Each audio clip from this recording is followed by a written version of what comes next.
The theme park ride that is the Big 12 hits a crossroad tonight in the state of Texas. For TCU, the talk of a conference title is right back on the table.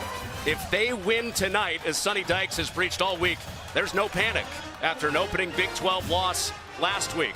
For Deion Sanders, prime time is in prime time tonight, and he's back in Fort Worth, where this all began as the head coach of the Buffaloes a little over 2 years ago. This ain't got nothing to do with the naysayers, the unbelievers, the haters, the doubters. This is about us. Give me my theme music! Touchdown, Colorado! The one that you asked me, why would I give him the starting job? But like, no, not you. I got receipts. I know who they are. Prime time. Deion wins his first one. Yeah, we told you we come. You thought we was joking. And guess what? We keep receipts. God bless you, America.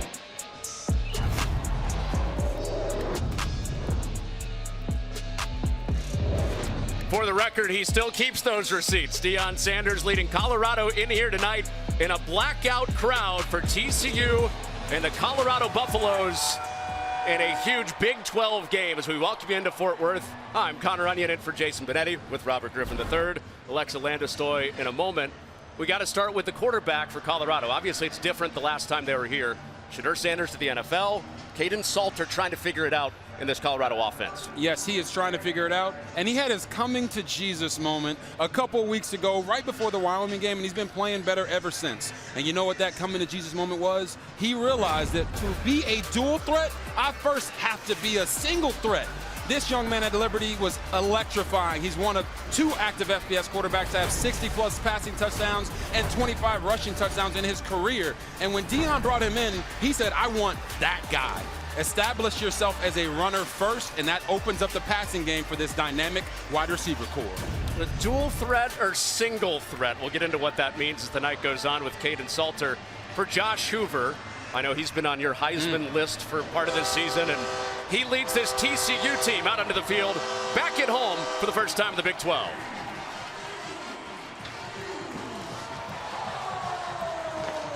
So, Josh Hoover, he was born to throw a football. Sonny Dykes could not speak higher about his quarterback. Yeah, and it's because of what you see on tape. I was falling in love watching this guy throw the football. If you like a quarterback who's got that gunslinger mentality and has a release quicker than Lightning McQueen, Josh Hoover is your guy. That's why he's second in the Big 12 in passing. And you'll see, his release is so quick, it's NFL level. And his decision-making makes this offense go.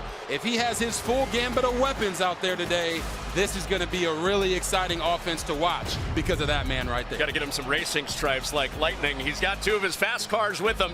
Eric McAllister and Gregorian Barnes are back tonight. That'll make things so much easier on first down with his top wide receiver, his top running back in there with Josh Hoover tonight.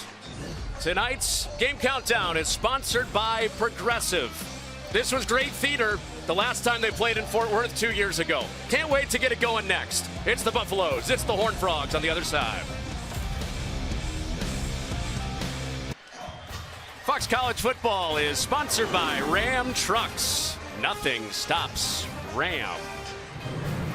Well, Alexa Landestoy is down in the field for us tonight. Alexa, as you saw with the walk-up, Deion Sanders back in Fort Worth for the first time in a couple years. Yeah, Coach Prime telling us a lot of memories flash back in his mind when he stepped on this field, a place that he made his CU coaching debut. He said this time around, though, he's bringing a better team to Fort Worth. The only difference, he doesn't have two players on his roster that refuse to lose. Those two players being Shedeur Sanders and Travis Hunter. He's still trying to find out who those guys are on this team. He challenged his players last night in the team meeting to write on a note card what you do best. He wants them to revisit that after the game and see if they execute that. He's asking his guys, don't do more, don't do less. Just do what you do best, and that will be enough to get the win. And Connor, they're hoping to get their first win in Big 12 play here tonight.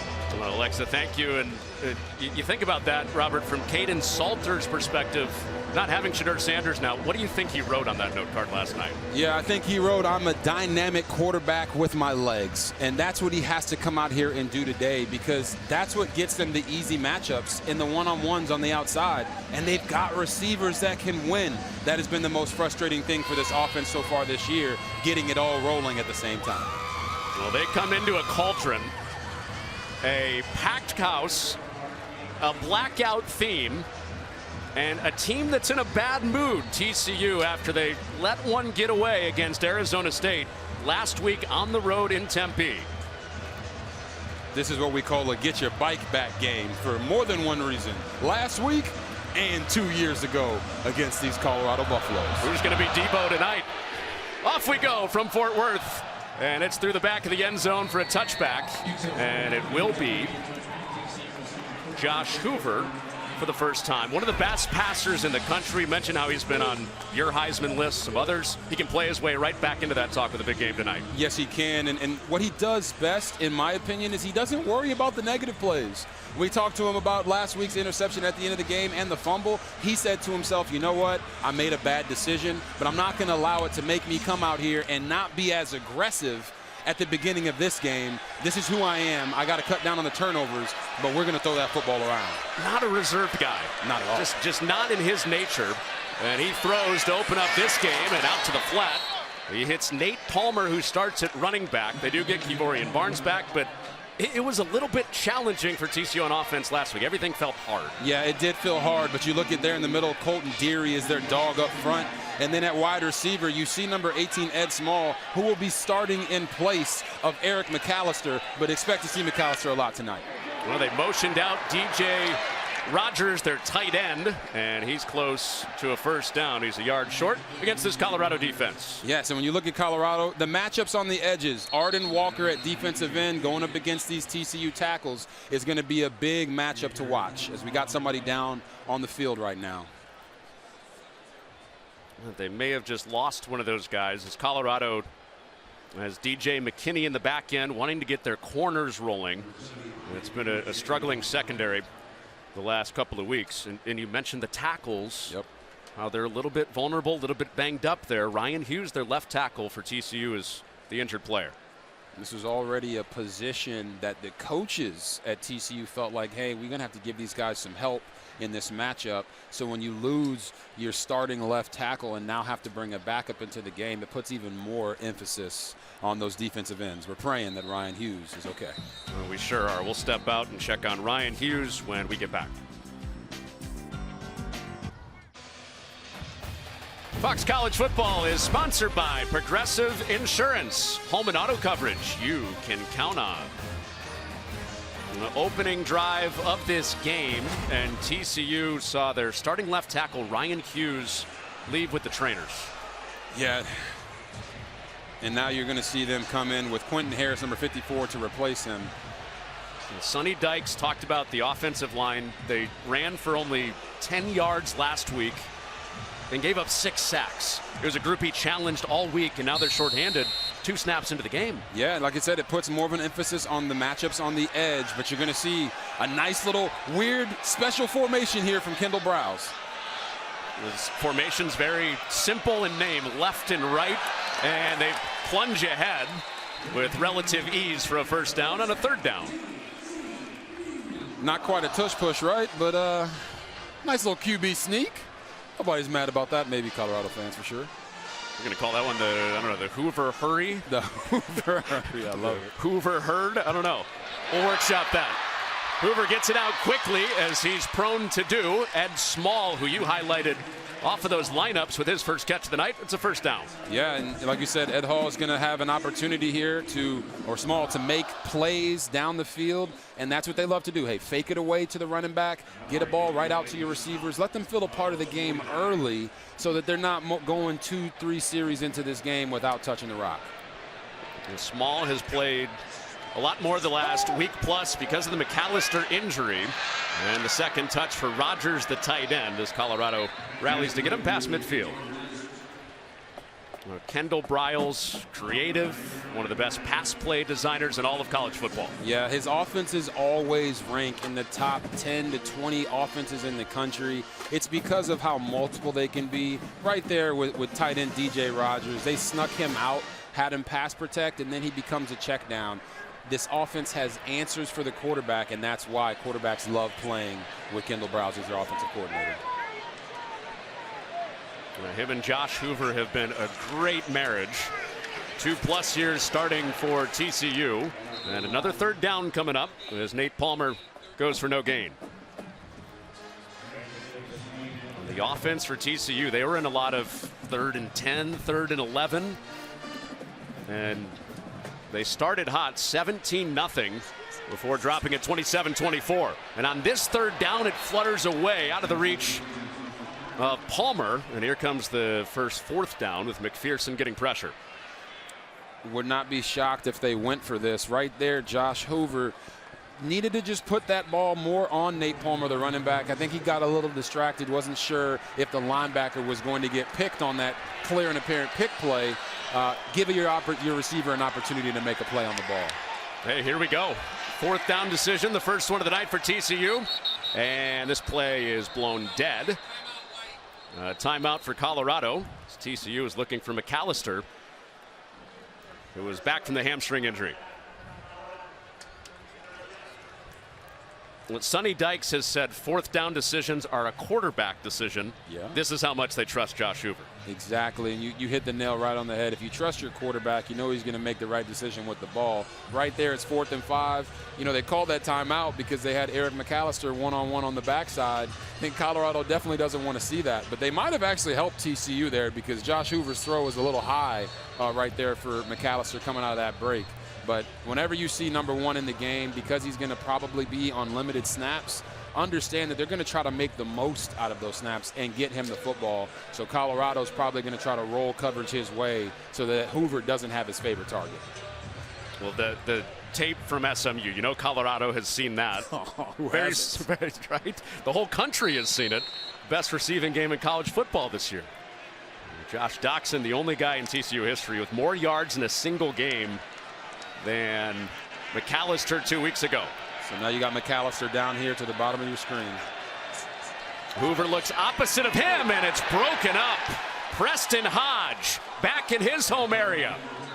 The Dallas native knocks it away and gets the ball to Colorado. Woo, Preston Hodge doing what you're supposed to do at DB, which means when they press you vertical, you don't move your feet until they get you off your spot. Manjack never gets him off his spot. He rallies, makes that a very tough throw and catch.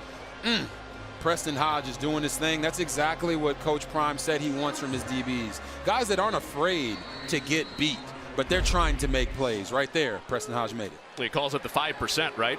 95% of guys are there so I don't get beat. 5% make plays. And Hodge does to get it to Caden Salter for the first time. One Texan makes a play for Colorado against TCU. Now another gets the stage with Salter, and he hands off in this improved running game for Colorado. Starts with Welch on the ground with a first down. Cedar Hill, Texas native Caden Salter, bunch of friends and family here tonight. Oh my goodness, look at that. Responsible for 86 total touchdowns since 2023. He's back home. And if there was ever a time for him to have the game that this entire fan base and this team has been waiting for, it would be in front of his people. You know he's ready to go tonight. Pressure, said Deion Sanders, because of that responsibility being an hour from home tonight for Salter as quarterback. And they started on the ground, back-to-back carries from Micah Welch behind this Colorado offensive line. And this Colorado offensive line is led by the man, Jordan Seaton. Saw him in the hotel last night. He was sweating. He's ready to go. This guy's determined to be one of the best offensive linemen in the country, and the stats back that up. Sincere Brown, number 9 at wide receiver. He's on a 2-shot minimum tonight, and we ain't talking about drinking. We're talking about those shots down the field for the big plays. He is a big play wide receiver, and they got to give him chances. He was not at the Sigma Nu tailgate. Confirm that. Caden Salter on the move, into coverage. It's picked off. Jamel Johnson the other way for TCU, undercutting the route of Salter.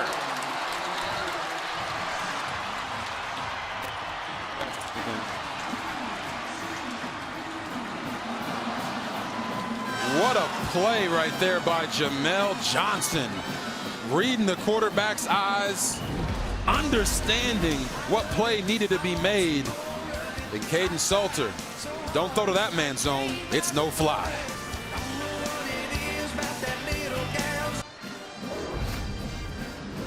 What's up, everybody? I want you to watch Jamel Johnson here. He is going to play this beautifully from the middle safety position. As they run this dagger concept on the backside, he's going to have his eyes fully on the quarterback and cut this, see the ball in the air and cut it and beat the receiver to the spot. That is exactly what you want to see from a ball-hawking middle safety. Heck, Deion Sanders might want him on his team.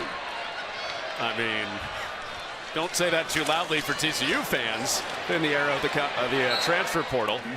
That's the third pick he's had already. I don't know what's gotten into him. No picks his first 2 years of college football. He has 3 already, less than half a season in.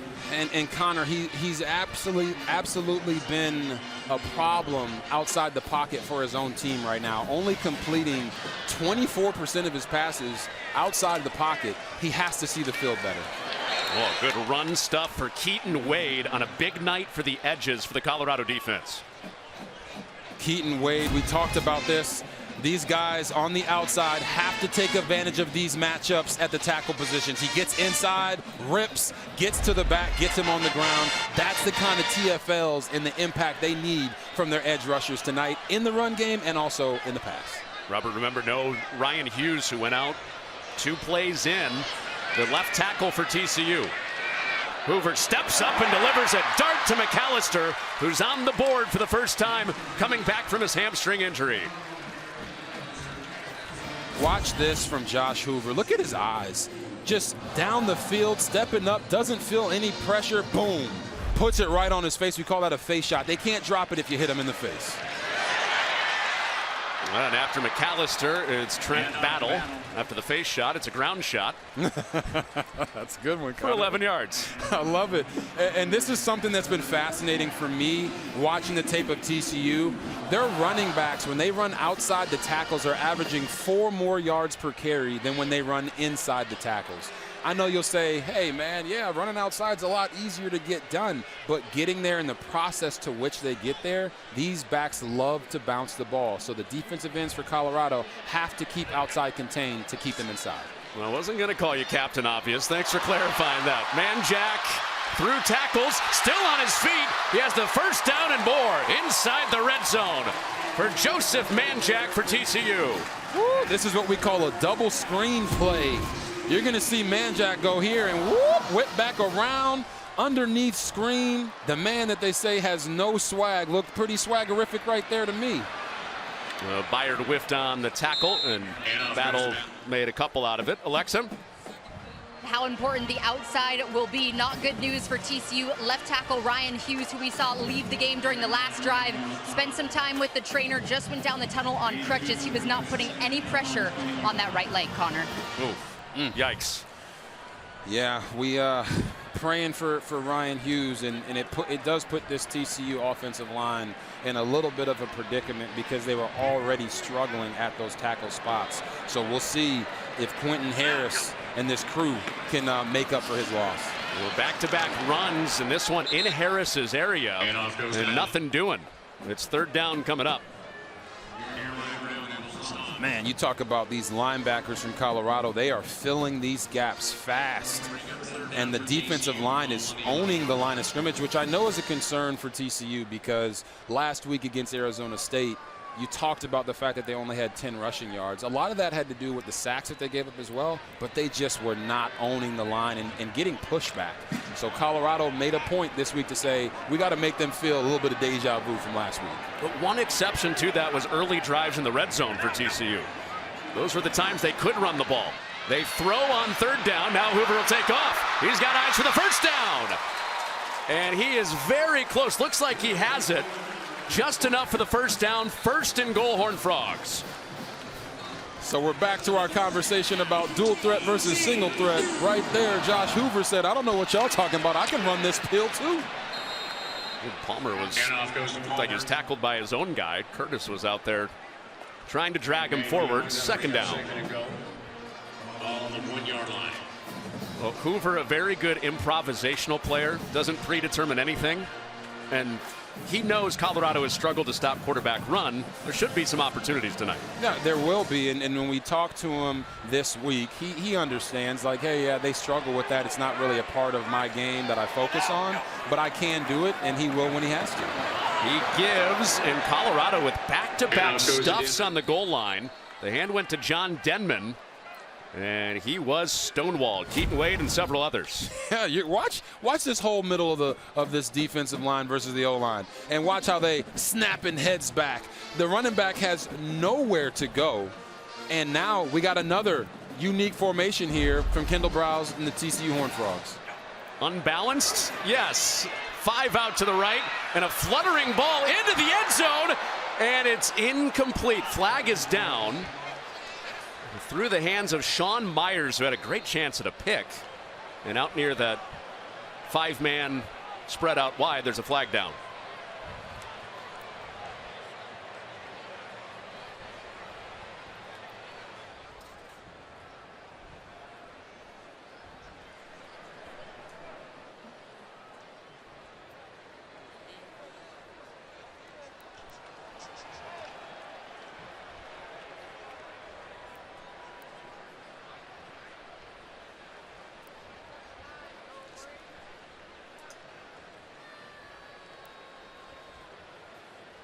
Well, the flag was down mid-end zone, and it's going against TCU. Pass interference. Offense number 24. 15-yard penalty. Still third down. Oh, we see it. They're calling pass interference right here because this ball has to be caught behind the line of scrimmage in order for you to be blocking downfield. So when Hoover scrambled around and threw the football up down the field, now it becomes an illegal block. So Joe Pitchford gets called for that. So the creativity ends up working against TCU in that way. It does, and you look at Pitchford, he's like, what did I do wrong? It's like, well, the play didn't happen because Colorado played it so well, rushing up the field, immediately making Josh Hoover have to improvise. So 1st and goal from the inch-yard line turns into 3rd and goal, and Colorado rallies on Jordan Dwyer to force a likely field goal try for TCU. And they will bring the field goal unit out. Oh, that was so close. So close to being an interception right there for Colorado. Dwyer kind of plucked that right out of the defense's hands. And now TCU will have to settle for a field goal. Well, still no Kyle Lemmerman tonight. 3rd straight game. The regular field goal kicker misses. Out with injury. So Nate McCashland looking for the first points of the night for TCU. And from 30 yards out, it is no good. So 1st and goal from the 1. Back-to-back stuffs for Colorado. The penalty and a missed field goal. And we stay tied. Zip, zip in Fort Worth.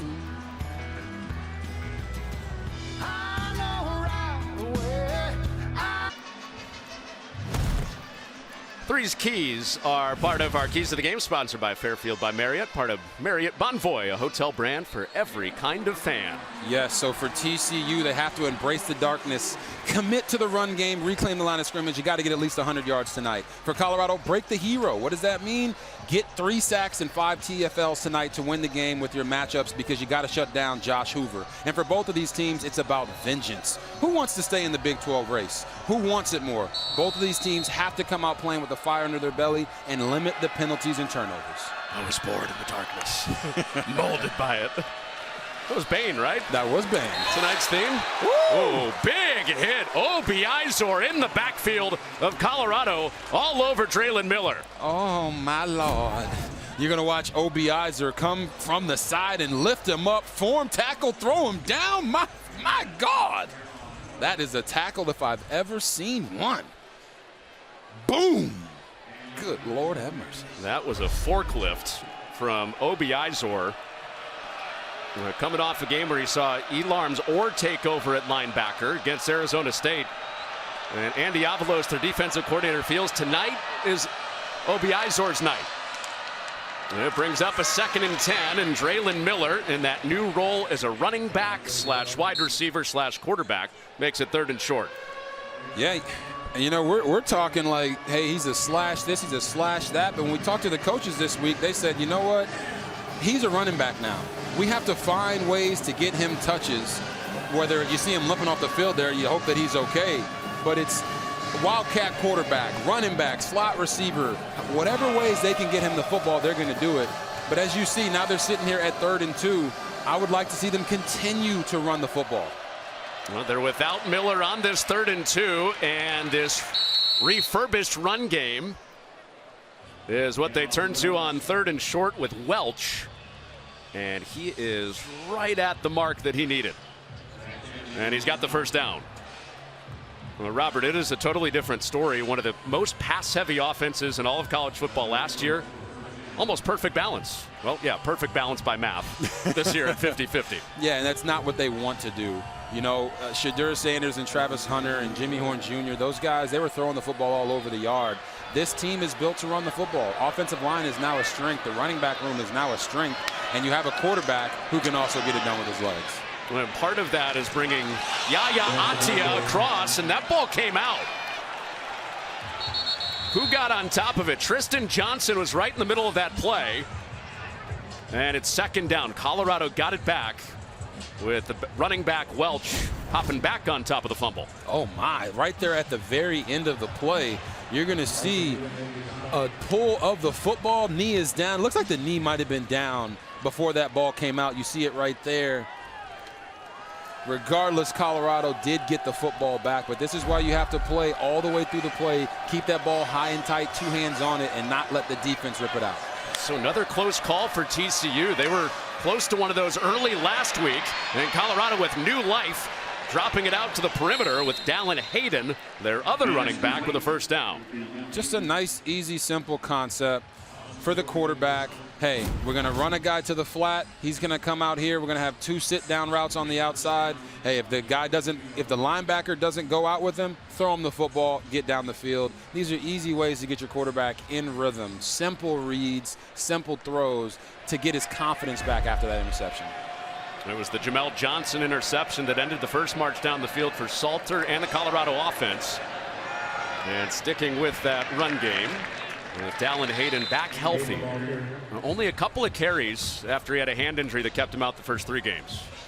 Yeah, this running back room, as we talked about, has been a strength. They just haven't been able to truly establish one guy because of all of the injuries. Michael Welch, we talked to him this week, and he's the 5'9" bowling ball of a running back.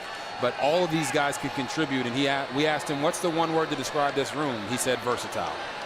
With Draylon Miller, who just motioned out, the most versatile running back turned wide receiver on this play. And that's hit underneath.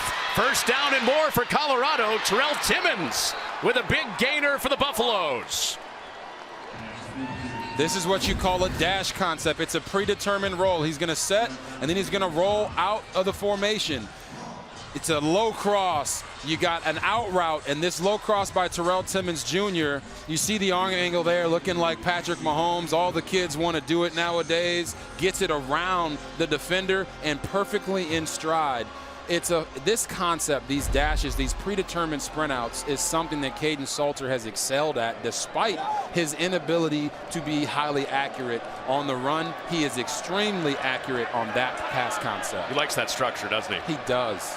Draylon Miller out of the Wildcat after the 28-yard hit from Terrell Timmons. He gets a yard. And, you know, when we're talking to offensive coordinator for Colorado this week, Pat Shurmur, it is a little bit, it's dumbfounding. You're like, hey, man, like, how is this guy so good with these dash concepts on the run? But when the play breaks down, he's not really hitting it and seeing it the right way. And it's what you said, Connor. It's the structure of the play. When the play breaks down right now, Kaidon Salter is breaking down with it. But if you predetermine the dash, he knows where he's going. A couple of good throws on this drive. He's accurate again. And that perimeter pass game for Salter works with Miller again. And they are close to a first down at the end of this first quarter. So 3rd and short ahead as we flip fields. Colorado's defense came up with a goal line stand, and a missed field goal keeps this game at 0-0. We're not used to this in the Big 12. Defensive football leads the first 15 minutes.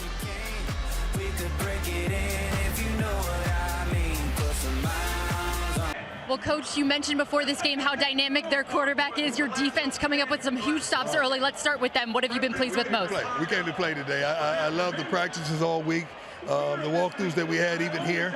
The guys came to play today, and I'm proud of them. Offensively, this drive, what do you want to see it here to end? Touchdown. We know we got Mata, so we already got 3. So this is a vital down right now. We got to get it first down. We want to get first down, and I'm trying to decide right now whether I'm going to go for it or we're going to kick the field goal.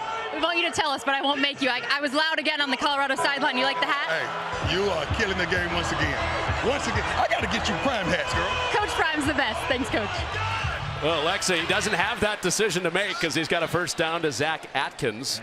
Yeah, that's a good look at that custom hat Alexa's rocking down there tonight. Yeah, you guys got some opportunities to go out and enjoy the town, and I'm happy for you, but the hat looks great. Fit in well at Billy Bob's. I know that, down at the Stockyards. So first down inside the red zone for Colorado, looking for the first points tonight. And burrowing ahead with Draylon Miller, who continues to move around the formation for Colorado.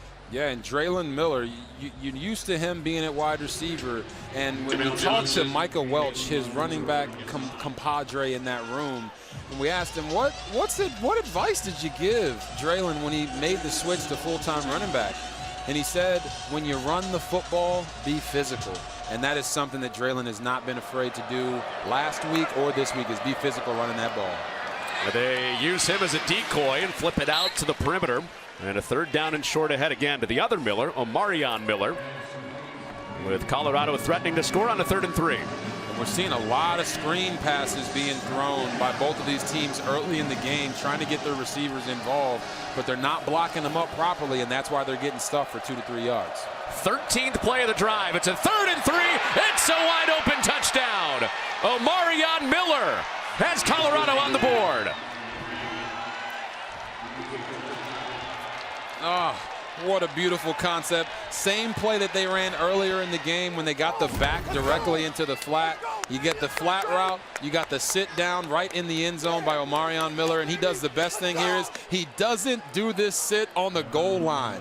Oh my goodness, it would drive me nuts when receivers would stop just short of the goal line. Get that 1 yard into the end zone and score yourself a touchdown, baby. Biggest pet peeve as a quarterback?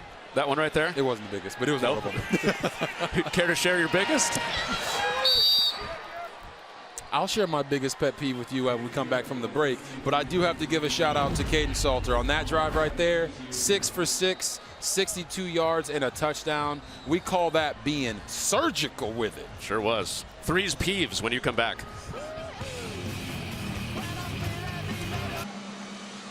Fox College Football is sponsored by Ram Trucks. Nothing stops Ram. Back with RG3, Connor Onion, Alexa Landestoy down in the field. Our scoring summary sponsored by Modelo. Now recruiting full-time fans. Please drink responsibly. Smooth stuff from Kaidon Salter. Coming back from the interception, 6 of 6. The touchdown to Miller ended it. And it was a combination of his decision-making and Pat Shurmur, the offensive coordinator's play calls. Easy completions to get him back in a rhythm, things that he can see quickly, but it all derived from the running game and the zone read. And a couple of different guys involved in that running game. And Colorado has done a great job in this state. Of course, this is a sweet spot for all of college football in Texas, but with Deion Sanders, his connections to the state, 20 players on his team from Texas, 12 from this area in the DFW area. Yeah, listen, Deion Sanders is a legend out here. You see that Dallas Cowboys uniform on him there. So when he walks into someone's living room, who's telling that guy, no, I don't want my son to come play for you? That is the advantage that he has in recruiting, and it's why he was able to flip Travis Hunter years ago to come play for him as the #1 player in the country. Pretty cool for the moms and dads, too, when he goes into the living room that watched him in the NFL. Well, now for TCU, Robert, they were inches away, literal inches away from a touchdown, ended up with a missed field goal. We talk about that vengeance, right? It was on 3's keys. What do you have to do to win this game? You have to limit the turnovers and you have to limit the penalties. They had a penalty there that really hurt them because they didn't execute the play that was called. And several flags out before the second down snap. It's going to be false start. Offense, number 51. 5-yard penalty. Still second down. Yeah, you're going to see Colton Deary just shifts back a little bit as he's getting ready to make that snap happen, and that's a false start. You can't have those short, abrupt movements right before the snap, and the refs caught him there. The captain, the guy that sets the middle of that offensive line, backs him up 5 to a 2nd and 12. Hoover in the offense, stalled out on a 4th down first drive in the red zone last drive. He's pointing. He's off target behind Palmer, who had to go twisting back to get that ball, and it drops for a 3rd and 12 ahead. And you talk about throws on the run, and when you're making this throw, you need to put it out here in front of your running back, not back on his back shoulder. You know, not dogging on my running backs at all, but we talk about know your receiver, right? KYR. Running backs, make it easy for them. Your wide receivers, you want to make it easy for them as well, but they can make plays like that for you. That was just a blatant miss there by Josh Hoover. So the miss on the throw, the 5-yard penalty, and this is where TCU has been in a lot this season, 3rd and long. But with Josh Hoover, they've converted a lot. He sees the pocket collapse, and he can't swing out of it. Arden Walker got the ball out of there, and was he down first? They did get it back. Arden Walker home to the quarterback off the edge for Colorado. And watch this game here by Arden Walker and the defensive tackle to his side. He is going to loop in around here, get around to the quarterback, boom, hit Colton Deary, their best offensive lineman, and really work to get that half sack with his guy, Keaton Wade, finishing it off with him. We talked about how they needed to get to the quarterback and create pressure. That's exactly what they did. Well, Colorado has not created a lot of pressure this year, and they thought tonight with Wade and Walker they could. And now their offense is set up in plus territory off of the 36-yard punt. Colorado 7-zip. Salter to Amarion Miller. Got it started on their last drive. Back to the field after this. Want the latest on today's games? Just tell Siri. Show me the college football scores. Hey Siri, show me the 2025 WNBA Rookie of the Year. Oh, look who it is. Paige Beckers. She heard Coach Prime was coming down Fort Worth, Texas. She understood the assignment. Got some great quarterbacks out here playing their tails off. She wanted to come see what was going on. She is on the TCU sideline, just for the record. I'm just saying, I understand. TCU has a chance to put themselves right back in this Big 12 race, so she's interested. Well, Horned Frog just punted it away. Caden Salter and the offense for Colorado back out there leaning on the run game. And they get a few extra after the push to give them 5 yards on first down. It's just a good job of using misdirection. You have your receiver coming across, Quentin Gibson. This is a guy that Colorado wants to get more touches to because he's a dynamic player from North Crowley. Incredible story that he has of having an opportunity to make plays his senior year and get recruited at a big level, going for 2,000 yards and 30 touchdowns his senior year of football. So using him as a decoy, and now you see another unique shift from Pat Sherman. North Crowley just 8 miles from here, so a big night for the Colorado wide receiver. Jamel Johnson comes up and sticks the run after Welch went for 4 yards, and it's a 3rd and 1 upcoming. And this is exactly where you want to be if you're Colorado. You want to be in these third. This isn't even 3rd and manageable. This is 3rd and do I take a shot? 3rd, do I, am I going to run the football, get a nice easy first down? When you're in those 3rd and 7s and 3rd and 9s, you're putting your quarterback in a position where he hasn't really excelled that much at. Your whole playbook is open right here. And as you see, they've got this 2-back set right next to Caden Salter, which speaks to them potentially using some zone read. Every option available on the short yardage. And to the outside, the bang ahead. That last second effort for Welch got him to the marker, and he's got a first down.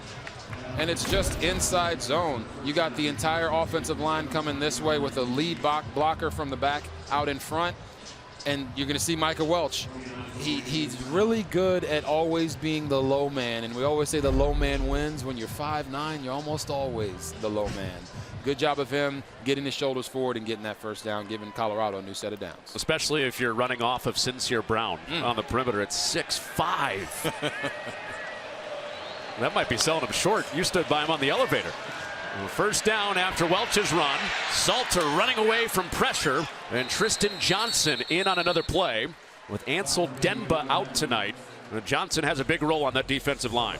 Yeah, Johnson's also the one who pulled the strip sack, the strip on the running back when he was all tied up in the middle of the field on the previous drive. Right here for Kaidon Salter, just step up and continue your read. Sometimes as a quarterback, you want to get out, you want to make a play, but just because you see that flash of color up the field doesn't mean that you got to immediately abandon the play. I would have loved to see him be a little bit more poised in the pocket there. Unstructured again. Unstructured. Atia moves across the formation as the extra offensive lineman in an eligible number. They're looking to set up a screen that way, it looked like, and he's just got to ditch it. Out the other way, and big pressure from Bud Clark, the captain of the secondary, to bring up a third down. Yeah, this looks like a busted play. Either Kaidon Salter was trying to throw the football to the wrong side, or the receiver to that side was not paying attention. You're going to see big old Yaya Ati out here, and they're rolling linemen that way, but there was no receiver over there ready to catch the screen. Just more unforced errors for Colorado, which has really been haunting them this season. So this blackout crowd comes to life on a third down and 10. Salter out to the perimeter. One move and around the defender. And a yard short for Joseph Williams. And a 4th and 1 upcoming for Colorado. You're probably wondering, where did Joseph Williams come from? He came from doing a chip on the defensive end to go to the flat. And then it's just about whoop, whoop, make the guy miss, get vertical, put your team in a position where they have to make a decision to go for it and not on 4th and 1. First charge, timeout of the half. TCU. So TCU takes the timeout. 4th and 1 offense is out there for Colorado.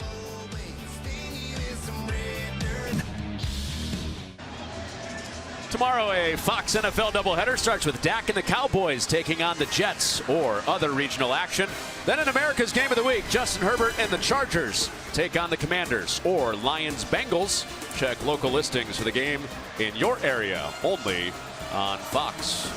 RG3, Connor Onion, Alexa Landestoy in Fort Worth, where a 4th and 1 has arrived for Colorado, leading 7-zip in this first half. It is Kaidon Salter behind center. Looks to be changing the play. And it's an inside run that almost broke for much more, but it's enough for the first down with Micah Welch. Really nice job here of Micah Welch getting downhill as fast as possible. They're going to bring him down, bring Draylon Miller across the formation as a misdirection, and he slices the defense just enough to get that first down. Great play call. This drive started in plus territory for Colorado. They convert on a 3rd and short and a 4th and short. And as Deion Sanders told Alexa, they look like they've come to play tonight. This looks like how they started the BYU game last week. Yeah, they've come to play. The best thing you can do when you have a high-powered offense on the other side of the field, on the other team's sideline, is keep them on that sideline by owning the time of possession.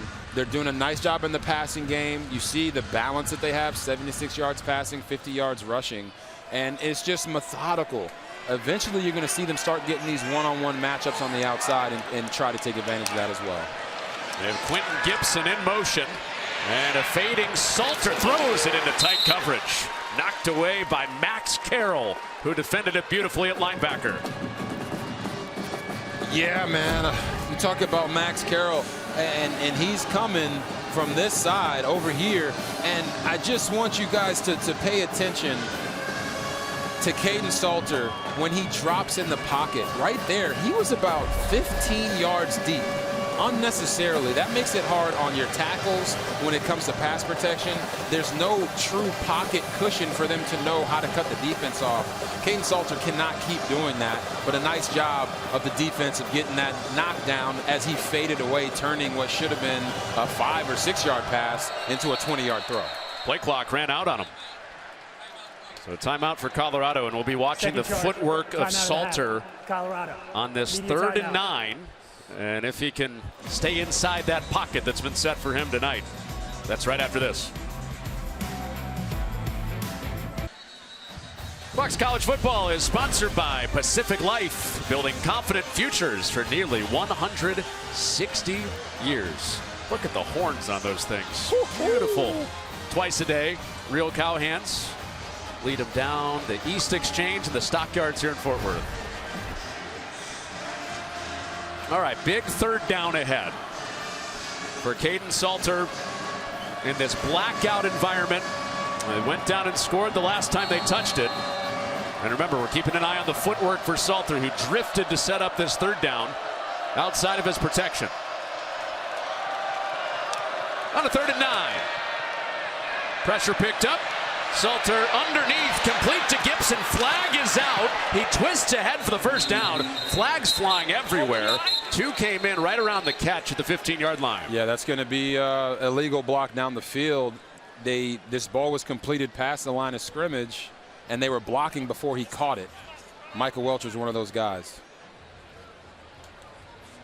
So for the Fort Worth native, Quentin Gibson, this catch will be wiped off. There is no foul for offensive pass interference. The ball was caught behind the line of scrimmage. Result of the play was a 1st down. Never mind, it won't. Yeah, so what you're going to see is Quentin Gibson does an incredible job of running right down the line of scrimmage. So it's where he catches it at, and he catches that at like the 18 to 19-yard line, which means it wasn't past the line of scrimmage, and there was no illegal blocking down the field. Great catch there by the refs. So the invisible tightrope for Gibson, who has a ton of people here to see him tonight. And Salter out the back door and lunges across the 10. Picked up a yard on 1st down. And right there, Salter, we always say this as quarterbacks, once you pull that one, you got to make the first guy miss. But it does feel like number 2, Jamel Johnson, has his number. He wasn't able to get away from him on that interception, and he dang sure wasn't able to get away from him right there on that open field tackle. That's a big matchup tonight with Ansel Denba out, the best interior pass rusher for TCU, injured. We've seen Johnson make several plays in this 1st half, including that one. And TCU shifting the line up front. Salter out the back door again, squeezing through, lunging for the end zone. He's in. Kaidon Salter on the quarterback keeper for 6. That time, Kaidon Salter was able to make the first guy miss. And you see the read, and then he's got big Yaya Atia out there in front of him, puts the stiff arm out, reaches the ball across the goal line. You see the knee stays up, ball crosses the plane with control. That is a touchdown, ladies and gentlemen. Now that is the single threat that Deion Sanders wanted Kaidon Salter to be, right? Yeah, sometimes as a quarterback, you get to a point in your career where you're like, man, I just want to throw the football. I don't want to run anymore, but you don't want to rob yourself of what makes you special. Kaidon Salter is a special running quarterback who can throw the football as well. Establish that single threat so you can be a duel for the rest of the game. Deion Sanders told us yesterday, dual threat? How about just one? Run with the football. Salter does, out for 30 seconds. Bang, bang, bang. A terrific response. Kaidon Salter, opening drive pick, 2 touchdowns after that. Yeah, and I'm really focusing on these right here, the 2 follow-up drives. You know how you can tell the demeanor of a team on any given day is how they respond to adversity. And right now, Kaidon Salter, after throwing the interception, has now led his team to back-to-back touchdown drives. Resolve, perseverance, poise, it's all showing up for Kaidon Salter tonight. Harder than it looks to do that? Oh, yes. Very hard. Major Everhart brings us out of the TCU end zone and curls around the edge. And pushed out across the 25. It's been a roller coaster for Colorado. It wasn't just straight up Kaidon Salter, this is your job, and go get it. No, it wasn't. And you see there, Salter starts off as the starter. You know, then he gets to Delaware, and, you know, Ryan Staub now takes it over, and he's the starting quarterback when you go into the Houston game. And it's up and down just a little bit, and all of a sudden, hey, Salter's back in the game, and Staub is the 2, and Juju's the 3. then now we just don't know what's going on, and the coaches are trying to figure out the offense and who's going to be the guy that gives them the best chance. And so far tonight, Kaidon Salter is making them right on picking him to be that guy for the past few weeks.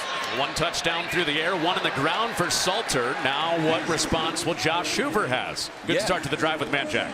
Yeah, he has to get back in rhythm. When you have an up-tempo offense, if you can't get that first down, it really hampers you. So right there, boom, they get it on the very first play. They're off and rolling. 15 yards to Manjack. Little pump into the flat. DJ Rogers is wide open and back-to-back first downs. Very good response so far for Hoover. Yeah, they're just giving him nice, easy completion plays. They understand, like, hey, we want to hit these shots down the field. We want to get our running game rolling, but we got to get our guy. He is him to them. Josh Hoover is him to this offense, and him has to get rolling, and he's already rolling with 2 easy completions to start this drive. Kendall Briles told us yesterday, I think that's what the kids say. He's him. That's what he thinks of his quarterback. It was Barnes tackled by Wiggins for a loss. And right now, going to this game, we knew that the edges were going to be important. They're important every game, right? But the strength of this TCU offensive line is the center and guard spots. Right now, the tackles are getting their butt whipped. And if they don't start to toughen up, TCU's not going to be able to run the football. Ryan Hughes left the game, their left tackle, 2 plays in, and this is a great sign for them. Getting Dwyer the football, even better when it goes for a first down. Yeah, and Dwyer's going to run a nice just out route, push vertical, run the out, make the DB back up, and that's against DJ McKinney, Colorado's best defensive back. And I know Prime's probably saying in his ear, hey, man, you're our best guy. We need you to play, not just get beat, but to go make plays. That was way too easy. Another touch for Manjack. That's the interesting matchup, isn't it? Because Dwyer's a guy that can take the top off the Colorado defense as a deep threat. Yeah, Dwyer is. And listen, Hoover he's a guy that's not going to shy away of who he's going to throw the ball to. Right? Hey, if it's Dwyer is the guy, that's where the ball's supposed to go. All right, I'm going to give it to him. 2 + 2 is 4. Okay, now 4 on this play is going to be Eric McAllister. He's going to get the ball. So the DBs for Colorado have to be prepared at all times. They can never take any plays off. Got the Zach Galifianakis math gif going in my head right now, all that math. Oh, that's through the hands of Barnes, who had some space to run if he reels that in. Instead, third down. He had some space to run, and Preston Hodge, number 4, closed that space extremely quickly. And I know for that running back, he could feel that. He could feel the defender coming in on him. But the number one thing you have to do is catch the ball first, then make your move. Right there, he tried to do them both at the same time. And, you know, us men, we're not great multitaskers. Touche. So a 3rd down and 8, right on the edge of field goal range. Hoover, quick hitter, knocked away. Preston Hodge steers it out of there. And there is a flag down. The TCU fans calling for it. They get their wish. Yeah, it's going to be pass interference. He whips around those hips. You know, they say the hips don't lie. Right there, he pulled him back and pass got interference. called for it. Defense, ball be placed in the spot of the foul, automatic first down. Yeah, so you're going to watch Preston Hodge right here on Manjack. Watch his hands. As Manjack makes this slant inside, he's going to grab the hips and pull himself through. Number 4. That is classic. Every DB around the world right now is probably complaining because they said it didn't really alter him. I dare you to go grab somebody's hips right now on a slant route, and I tell you what, it'll alter every single route that you have. And now Colorado has more PIs already this year than they've had in the last 2 seasons total. Well, off of that 8th of the season on the pass interference, it's Everhart on a creative draw. He gets 7 on first down. And you go back to that graphic, they've just been a lot more handsy, right? And they knew coming into this game that TCU was going to run a ton of slant routes, especially when they brought pressure. So they're prepared for that. Sometimes they're just a little bit ahead of the play. Hoover pulls it out, flips it to the edge to Battle, who couldn't quite keep his feet. But Trent Battle does have the first down, stumbling his way ahead. You're going to see these receivers out here getting these blocks. And when the back comes in motion, Battle, we always say if nobody goes, I throws. He had so much open space right there, he tripped over his own feet. He couldn't believe it. Battle's a guy that can go if he gets out into space. Here's Barnes slipping to the outside. Barnes reaching to the pylon. And he is down just shy. Around Makari Vickers to get his way inside the one. This run is supposed to hit inside. Barnes is going to take it here, bounce it outside. Like I said, it's the process to getting there, and you got to make the one-man miss. He makes a miss and just steps out of bounds right before he can score that touchdown. But it's all about where the ball is. Really on the field of the runner being down short of the goal line. I think he's in. Review. It's all about where the ball is when he steps out. So here, he's running, got that ball on the inside hand, so it's going to cross that pylon. And let's see. That's a touchdown, people. You run that back, you can see right when the foot is about to come down. It's about where the football is. The foot comes down there. Touchdown. Touchdown, yep. Cross the plane.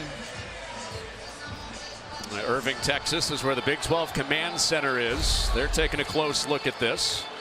Appreciate the Big 12 giving us access to this. And for Mike Pereira joining us tonight. Mike, what'd you see? Touchdown or no? You got the Big 12 Command Center, but if I'm going to advise them, I'm going to say this is a touchdown because he actually goes out of bounds. He doesn't get a foot down in the end zone, but by the time he steps out of bounds, that ball has broken the plane. So it's not an extension of the goal line at this point, but the fact that he brought it inside and has broken the plane, it seems to me to be a touchdown. That's exactly right.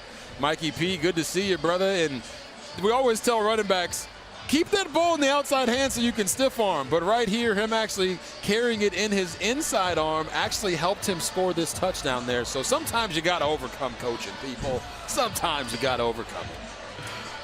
Yeah, the opposite technique of what you would hear at, I don't know, a seminar or a coaching clinic. Could be the difference between first and goal and touchdown. He did everything wrong right there. Had the ball in his inside arm. He reached for the pylon, which they don't tell you to reach for the pylon. We've seen so many guys fumble right before they get into the end zone. But when it works, we all clap. Yep. Mikey P wasn't selling his skills to leave us to be a consultant with the Big 12, was he? No. I enjoy those all those videos he gives us during the week. The field is upheld. First and goal, TCU. What? Wow. No way.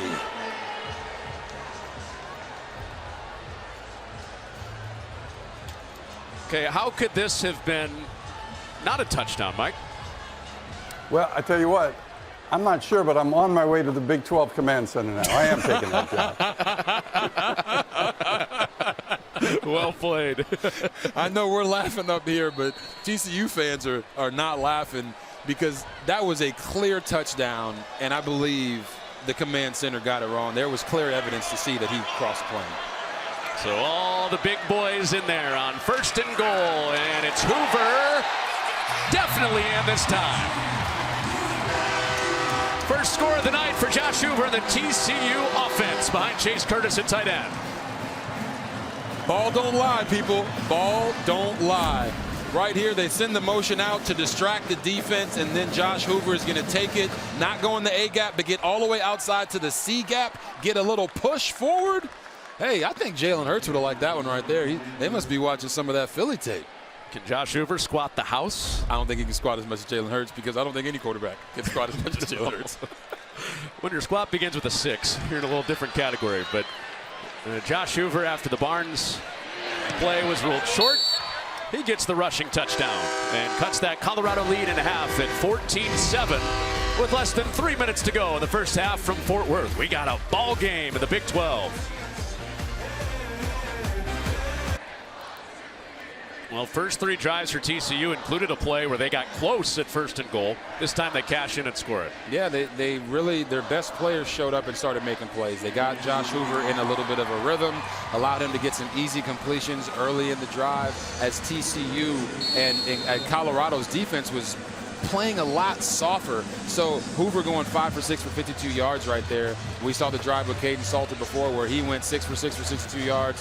When these quarterbacks can see the field and start to manipulate coverage, that's when you know the offense is starting to gel, and that's why we're seeing some more points being scored here. Got this crowd right back in it for TCU. And Quentin Gibson thought about it, but not this time. Kneels for the touchback. Well, last week was eerily similar both ways. Colorado led 14-0, lost by 3. TCU led 17-0.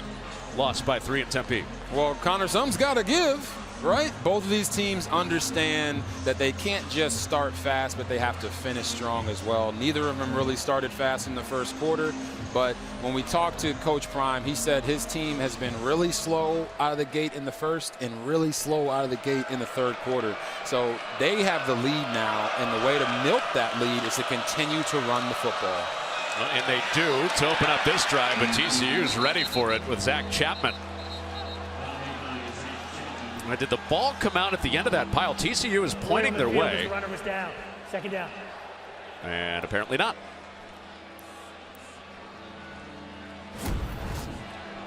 When you talk about Chapman there filling the gaps and then boom, to see if the runner was down. He looks down, but I don't know what the command center is going to say about that. Well, between the brain trust of me, you, and Mike, we had a little dilemma last time we did one of those. 2-minute timeout here in Fort Worth. The 2nd and 9 upcoming for Colorado. Leading by 7 on the road at TCU.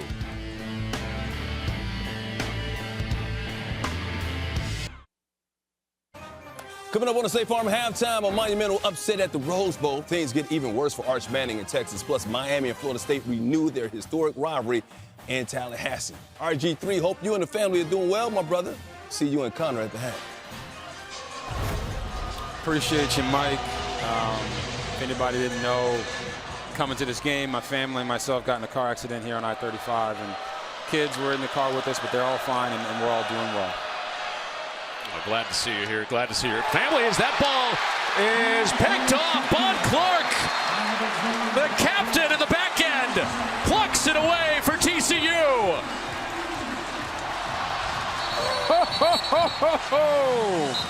What a play by Bud Clark. I want you guys to see where Bud comes from on this play. He is right here to the top of your screen. He is going to play his guy, have his eyes on the quarterback the entire time, and then fall back in and jump up when he tries to throw it above him. That's what you call a guy that is trying to make a play, not just play his responsibility.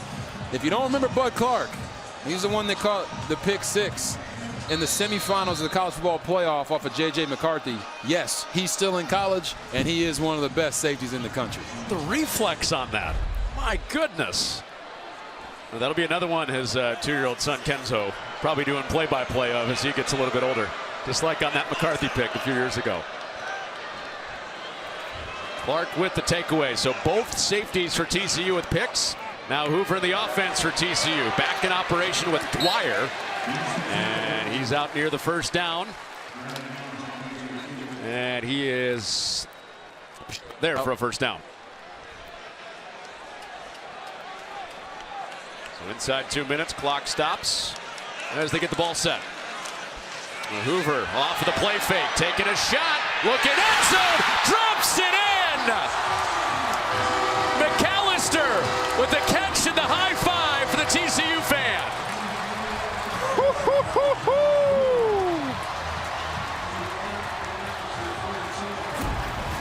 You're going to watch this route. He's going to do a great job getting vertical, stacking the corner, and leaving enough space on the sideline for his quarterback to drop a dime in there. So good of a throw. He didn't even need both hands. He caught that bad boy with one hand, Connor. Woo-hoo. Breathtaking. Both the throw and the catch. From Hoover to McAllister. You got to see that again. Watch him. Late hands. Look, I only need one of them bad boys, so I don't got to throw up two.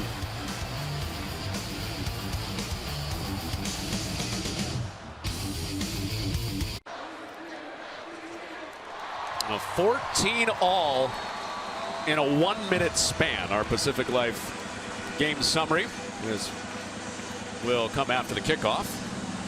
And it has taken a quick turn. 106 to score 14 points. Who had the better catch, McAllister or Clark? Clark had the pick, McAllister the touchdown. Well, McAllister knew it was coming to him. Bud Clark had to go up there and take it away from Colorado. I think they were equally impressive. Well, this one will be brought out by Gibson, and he runs into a wall. We'll rattle in the cage a little bit. All right, now our game summary. It's sponsored by Pacific Life. Building confident futures for nearly 160 years. 106 to tie it at 14 for TCU. Yeah, it's like we blinked, and all of a sudden it's now 14-14. This TCU offense has gotten rolling. They brought in Eric McAllister, who is playing a little bit on a pitch count tonight. But if there was one play to have him on, it was certainly that last one. Just an amazing job. They call it late hands at wide receiver. Never let the DB know that the ball is coming. That's why you saw the DB looking in disbelief like, man, I don't even know how he caught that. I didn't know the ball was coming. It was because of the technique that McAllister used, and Hoover is now in a groove. Flashed his hand so late, he only flashed one. Left the other one down on the one-hander. So Caden Salter, after his second pick of the night, he is dragged down in the sack. It's that man again, Tristan Johnson for TCU. Tristan Johnson here on the interior. You're going to see him do a game, go outside, do his responsibility, and then burst to the quarterback. Never gives up. And when the quarterback tries to escape, he rallies to him. Go ahead and pour the powder in the hands and let it go up to the sky, young brother. Man, a backup before tonight until Denba went out. Now he's sacking the quarterback, throwing the powder, and Salter back to the edge, and he is wrestled down to bring up third down. Into the sure hands of Channing Canada, and a timeout. Second charge, timeout of the hat. TCU, 30-second timeout. Oh, we got to get your thoughts with a second look. Clark or McAllister, who did it better for TCU?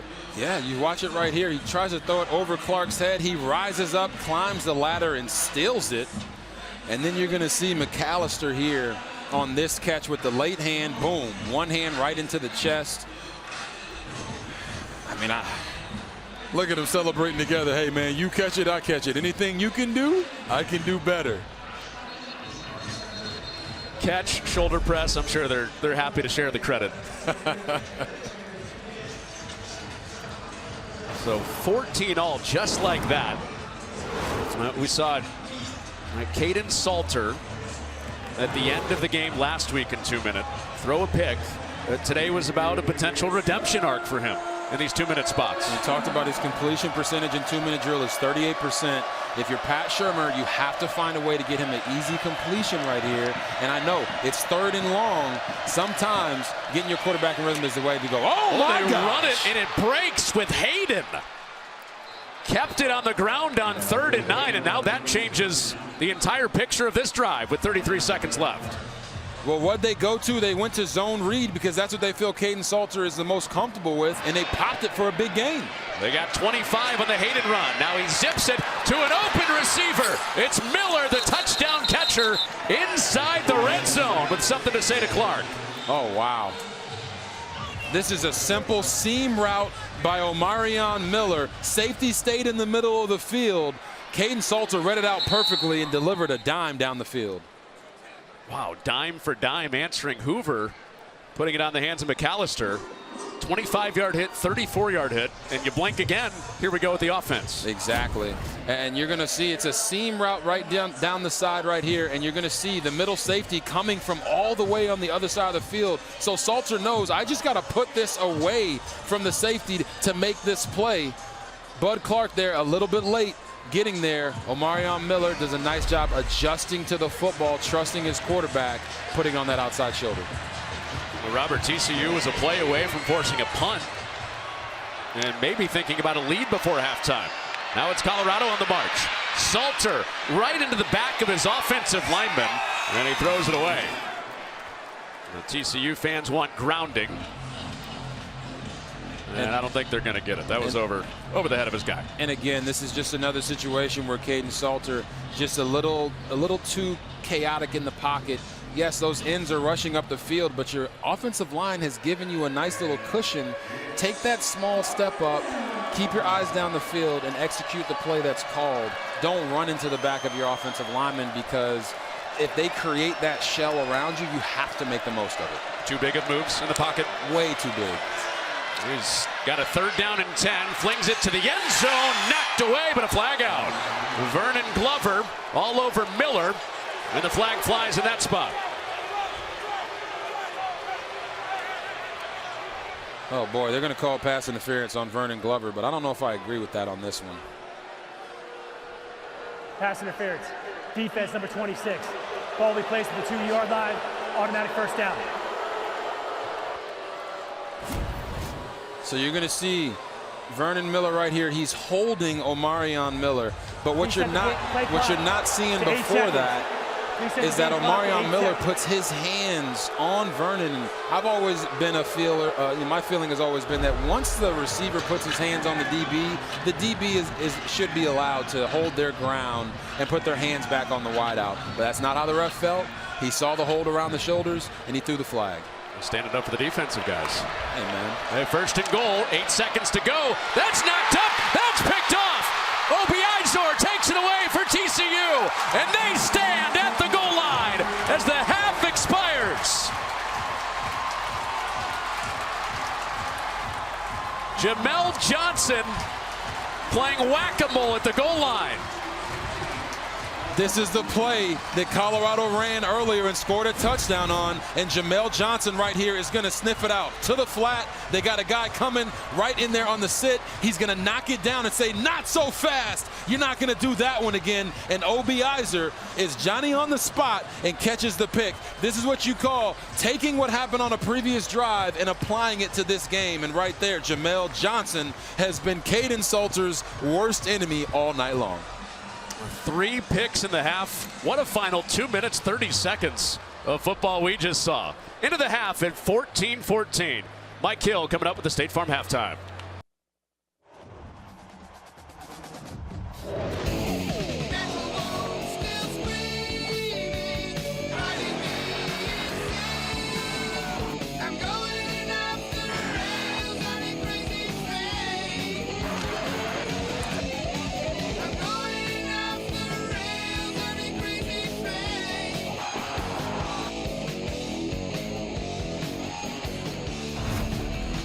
Fox College Football is sponsored by Ram Trucks. Nothing stops Ram. What a final 2 minutes. What a final 6 minutes of that half. Crazy Train, the perfect way to play us back after it was 14-love Colorado. In 1 minute and 6 seconds, TCU turned it into a 14-14 game, and the Frog was more fearful in the final 6 minutes or so in that first half. We welcome you back in.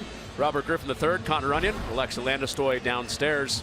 Crazy Train? Yeah, it was a crazy game, and honestly, when you look at it from Colorado's perspective, first 5 games, they had 4 turnovers. In the first half today, they've had 3. But it started out hot with Kaidon Salter establishing that single threat as a quarterback, running the football, and then it just became an onslaught of turnovers. Throws the interception here to Bud Clark, getting TCU and giving them an opportunity to get Eric McAllister involved with a one-handed touchdown catch. And then this interception right before the half has everybody saying, why didn't they just run the football? Well, as a quarterback, you're responsible for the ball when it is in your hands. And this is a game where TCU's been struggling to run the football. And offensively, in the passing game, they were struggling until Kaidon Salter started turning the football over. He's allowed them to claw back into this. Now you have to say, we're back 0-0. Both teams reset, protect the football, establish the run, and see who's going to run away with this one. It was 0-0 after a quarter, and then the fireworks of that second quarter. Let's check in with Alexa. You guys touched on it. Crazy game, crazy finish. I asked Coach Prime, what was his message to the guys in the locker room? He said he went back to what I told you guys in the open and what he told us yesterday. Look back at that flashcard. What are you good at? That's what I need you to do in order for us to win this game. I asked him how important this first drive is coming out of the half. He said very important, and his message there, consistency. That's what he wants to see from his offense here, Connor. Well, Alexa, Robert, he did say this isn't a short leash for Kaidon Salter. He'll let him play through some of these mistakes. And especially him coming back, and especially a homecoming game for him, being back near where he grew up and where he played. You don't want to see him go into the tank because you benched him after he's thrown 3 interceptions. See how he can respond coming out here in the second half. And we didn't mention this, but it also shows you, well, he's the first Colorado quarterback with 3 interceptions in the first half since Steven Montez in 2018. don't think a lot of people know who Steven Montez is. That's not a good person to be in the same category with. But the reason that play at the end of the half was so crucial is because they had an opportunity to double up. Now they don't. Now they're trying to get the momentum back on their side. Well, they were only a few yards away from having that chance and getting the ball here with the lead. Instead, TCU stays on the attack with a big hit from Elam Zor to make it 3rd down. And we talk about that ability to double up. They call it controlling the middle 8, right? It's the last 4 minutes of the half and the first 4 minutes of the second half. If they had scored a touchdown there at the end of the half, they'd have been up 21-14 with a chance to go up 28-14. But now because of that penalty, because of that interception, they don't get to double up and go up 14. They're fighting for their lives here at 3rd and 7. And if you're Kaidon Salter, you have to protect the football here. Don't force anything that's not there. 3 takeaways on the night. They bring some heat. He's away quickly and on target for a 1st down. So he protected it, got it to his top target. 1st down, Joseph Williams. It's their leading receiver there, Joseph Williams. You're not going to see the route here, but watch Kaidon Salter get to his back foot. Ball comes out. That's exactly what you want. It's the timing and the rhythm of the play. It's a nice out route from the slot. The receiver does a really nice job pushing vertical to scare the DB. As soon as he pops his head around, boom, ball's right there. That's what you call being in rhythm, Kaidon Salter. Well, that's the frustrating thing, right? He'll make throws like that and then be a little bit errant like we saw in the first half. And that on the screen goes for a 1st down. Quentin Gibson moves the chains for Colorado.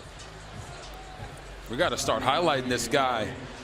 Yaya Atia, he's running across the formation, doing things in the running game for the blocks, and then he's out there in the open field trying to make blocks for these small, shifty wide receivers. He's doing a really nice job. Big number 84 there. Remember what Pat Shurmur said yesterday? We're going to get him some gloves. He's out there in a receiver stance. Salter moves the pocket. Eyes stay downfield, and he feathers it in. Nice touch to get it to Terrell Timmons, and it's 3 straight 1st downs for Colorado. And this was a big part of Kaidon Salter's game that the coaches wanted him to work on. It's keeping his eyes down the field. Offense number 84. 10-yard penalty, still 1st down. Uh-oh, that was Atia. You shout him out and he gets the penalty. Come on, man. I give you a shout out and you're going to get a holding penalty right after? Wiping out a really good play there by Kaidon Salter. You're going to see Yaya Atia right here. Comes down, puts that arm on the outside, but it's when Salter breaks the pocket, he's got to let him go right there. As soon as they see that shoulder pad become exposed from the holding of the jersey, they're going to call that holding penalty every single time. Oyewale, the guy that he held, a hard guy to harness. One of the best pass rushers for TCU. Closer to 100% than he was last week. Jamel Johnson was the first guy in the hole, and Dallin Hayden ran right through that tackle for a physical first down run. Man, Dallin Hayden is running the football extremely hard, inviting the contact and not blinking. Sometimes you see guys when they get to contact, you can tell they close their eyes because their feet stop moving and they don't know where they're trying to go. Hayden right there kept his feet moving like Hele, man, you're not about to tackle me, bro. I'm meeting you in the hole with full aggression. And for Hayden, knowing that he has so many other backs in that running back room that can make plays, every single carry for him could be his last, and he's running like it. More involved tonight. They fake it to him here. Then Salter going deep. Has a man. Williams down there, but underthrown. He had to break stride, and Bud Clark recovered. Oh, my goodness. Watch these big fellas up front. Watch the protection that they give for Kaidon Salter off the play action. He doesn't have to go anywhere. All he has to do is get more energy towards the throw so that the receiver, Joseph Williams, doesn't have to slow down. But you know what I'm going to say? If you're a receiver and that ball touches your hands, you got to make that play. That reaction tells you Williams feels exactly that. He knows he's got to try to make that one. He has to make that one. And if you're the quarterback, you got to give him a better ball. Instead of a touchdown, a 3rd down. Salter wants it all again. Tight coverage. And flag is out as the ball squirts free. Sincere Brown, who they want to take shots to, finally targeted. He was locked up with Vernon Glover. They're going to throw that on Vernon Glover Jr. You're going to watch him. He kind of guides Sincere Brown out of bounds, and we'll show it to you. Defense, number 26. 15-yard penalty, automatic first down. So Vernon Glover right here, he pushes him, forces him out of bounds. So then when he's trying to run back in, obviously, they throw that flag because you're not supposed, you can't push the defender, the offensive guy out of bounds when you're trying to play corner on him. So right there you see Sincere Brown go out of bounds. That's a clear and obvious penalty. I know the sideline is saying, oh, no, he didn't do anything wrong, but you can't butt check him and basically box him out like it's basketball out of bounds. Butt check him. Butt check him. Here's Gibson dancing in the backfield and a swarming defense up to get him. Perry Cole, the first to arrive, help from the Sam linebacker, Austin Jordan. Yeah, you're going to watch Gibson come forward, come right back to get this screen. And when he catches it, he sees a face full of TCU defenders ready to just tear him apart. Really nice job by Austin Jordan getting him down there and attacking. When you see these defenders in open space, the worst thing they can do is sit and wait. You want to close that distance and make that offensive guy feel that pressure right there. That's exactly what they did. So backed up, Colorado at 2nd and 17, and Salter has no room to operate on the edge. But Clark got him for a pick in the first half. He cuts him down here. Yeah, Bud Clark does a really nice job of playing both the pass outside and getting back inside to get a nice hit on the legs of Kaidon Salter. As a quarterback, especially a dual threat quarterback, those hits start to add up. And I know Kaidon did not want to feel that right there on his thighs. Is this 2 to get 13 yards, 2 plays? Yes. All right. So see how that influences the play call of Pat Shurmur. Pressure off the edge. Salter survives it. Gets it away. It's tipped. Volleyball around and off the hands of Brown. Hearts and throats again on the Colorado sideline. After 3 picks in the first half, nearly a 4th. Yeah, and you're going to see another pressure coming off this side right here into Kaidon Salter's face. He does a nice job making him miss, but then when he gets outside the pocket, he is not seeing the levels of the defense right now. He almost threw another interception right there to Bud Clark, which probably would have been an easier pick than he had earlier in the first half. Salter has to understand how to layer the ball. That means get it over the defender and drop it into your receiver's hands. For some reason, his depth perception seems to be off tonight. Is that part of the drop? It's not a part of his drop. Maybe it's the all black jerseys. Maybe he's just not seeing them as clear. Offense number 35, 5-yard penalty, 4th down. Surviving the darkness, one of 3's keys. Yes. And it seems to be influencing the perception of the quarterback for Colorado. Yeah, I don't know why. Maybe it's the fact that he keeps dropping his elbow when you've seen him throw all these sidearm throws.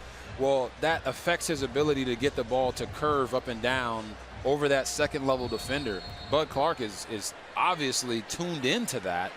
But if you're Kaidon Salter, you got to fix that quickly because this team and this offense needs you to be able to make those intermediate throws down the field on the run. Fix it quickly, like between now and the next series. Yes. For Colorado. And if they want any chance of climbing back in the Big 12 race, it's got to happen tonight. TCU thinking the same after they dropped a close one last week. Playing in a tie game early 3rd quarter at home for the Horned Frogs. They're on the field next.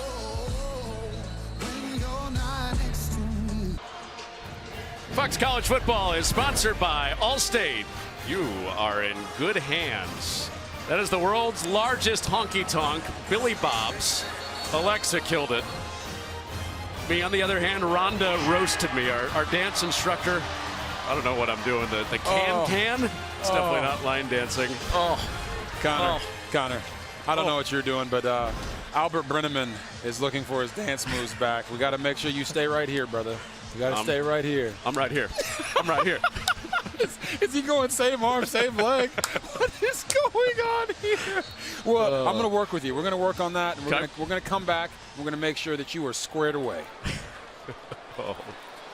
I got you. Just make the pizza, right? Just like Hitch said, just make the pizza right here. What's the move from Hitch? That's to the outside on the first play for Barnes. Alexa, you looked a lot better than me. Well, hey, dancing with Rhonda. Super Frog's over here line dancing on the sideline as well. I think he can teach us a few moves. Robert, we definitely missed you at Billy Bob's. We got the hat. If we come back to Fort Worth, we're definitely going back there. Well, hey, Coach Dykes told me his team's got to clean things up. They had too many self-inflicted wounds. He said the offense early did not have any rhythm. Wasn't pleased with that. Wants to see more consistency from his offense here to start the second half. Oh, thank you very much for the quick pivot to actual football things, Alexa. First down, TCU. You know, Alexa's talking about that consistency that Sonny Dykes wants to see from this offense. Where's it going to come from? It's going to come from establishing the run. Yes, I know Josh Hoover's 14 of 18 and feeling really good in the passing game, but they have to be able to run the football to balance out their attack. Well, it wasn't a first down. They were very, very close. Now they actually have it. There's some of the balance you're talking about, running on 3rd and short. And sometimes you want to run for, everyone wants to run for 200 yards. But sometimes you just have to keep the defense honest to say, listen, we know that we can probably throw the football all around the yard, but in order to play the style of football that we want to with the play action pass and taking the shots down the field, we have to commit to running the ball, even if it's 3 yards in a cloud of dust for most of the game. Those runs become 10 to 15-yard runs in the fourth quarter. And Robert, already more run production this week for TCU than all of last week. And it opens up the pass game. There's Manjack, tripped up at the end of the run by Preston Hodge. Yeah, and no swag Jack. Mr. Manjack himself, I call him a chain mover. He's a guy that gets them in manageable downs and distances. And Josh Hoover loves working him because he knows he's going to be where he's supposed to be, and he's going to make those tough catches across the middle. Loves working with him with a little bit of a caveat. As Barnes is swarmed, here comes 3rd down. Remember what he said about him? Oh, I remember. What did he say about him? He said he hasn't seen his swag or a guy like him with that type of swag since the 2nd grade. And then he thought somebody from Frat Row was out there catching passes for him with the no gloves. Hey, man, I've been to some of those intramural flag football games that these guys play in. Some of those guys could probably make the team. Yeah, Manjack's not playing intramurals. He's been a stud for Josh Hoover. He likes him on 3rd downs. He's at the bottom of the bunch on this 3rd and 5. A 4-man rush. Hoover has time. Gets it away. It was intended for Manjack, but a rare misconnect between Hoover and Manjack. Yeah, it's a nice over route here. They're running a mesh concept, and Manjack is going to start on the inside, push vertical, go all the way across the field. And he's running it and going flat.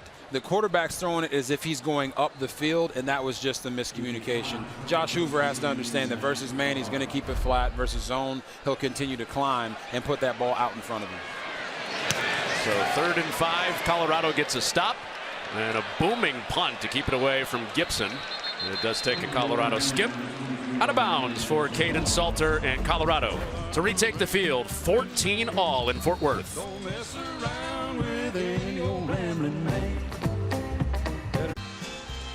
Fox College Football is sponsored by Allstate. You are in good hands. In the heart of Texas. The vocal stylings of RG3. Connor Onion with you. Alexa Landestoy down in the field. Beautiful night in the heart of Texas here in Fort Worth. That was a great harmony, man. Good. Country album dropping soon. You would have thought we had done that before. Just we might need to hire dancers. Caden Salter with the give. Dallin Hayden has been a demon to tackle out of halftime. Bouncing off hits, another first down for the Colorado back.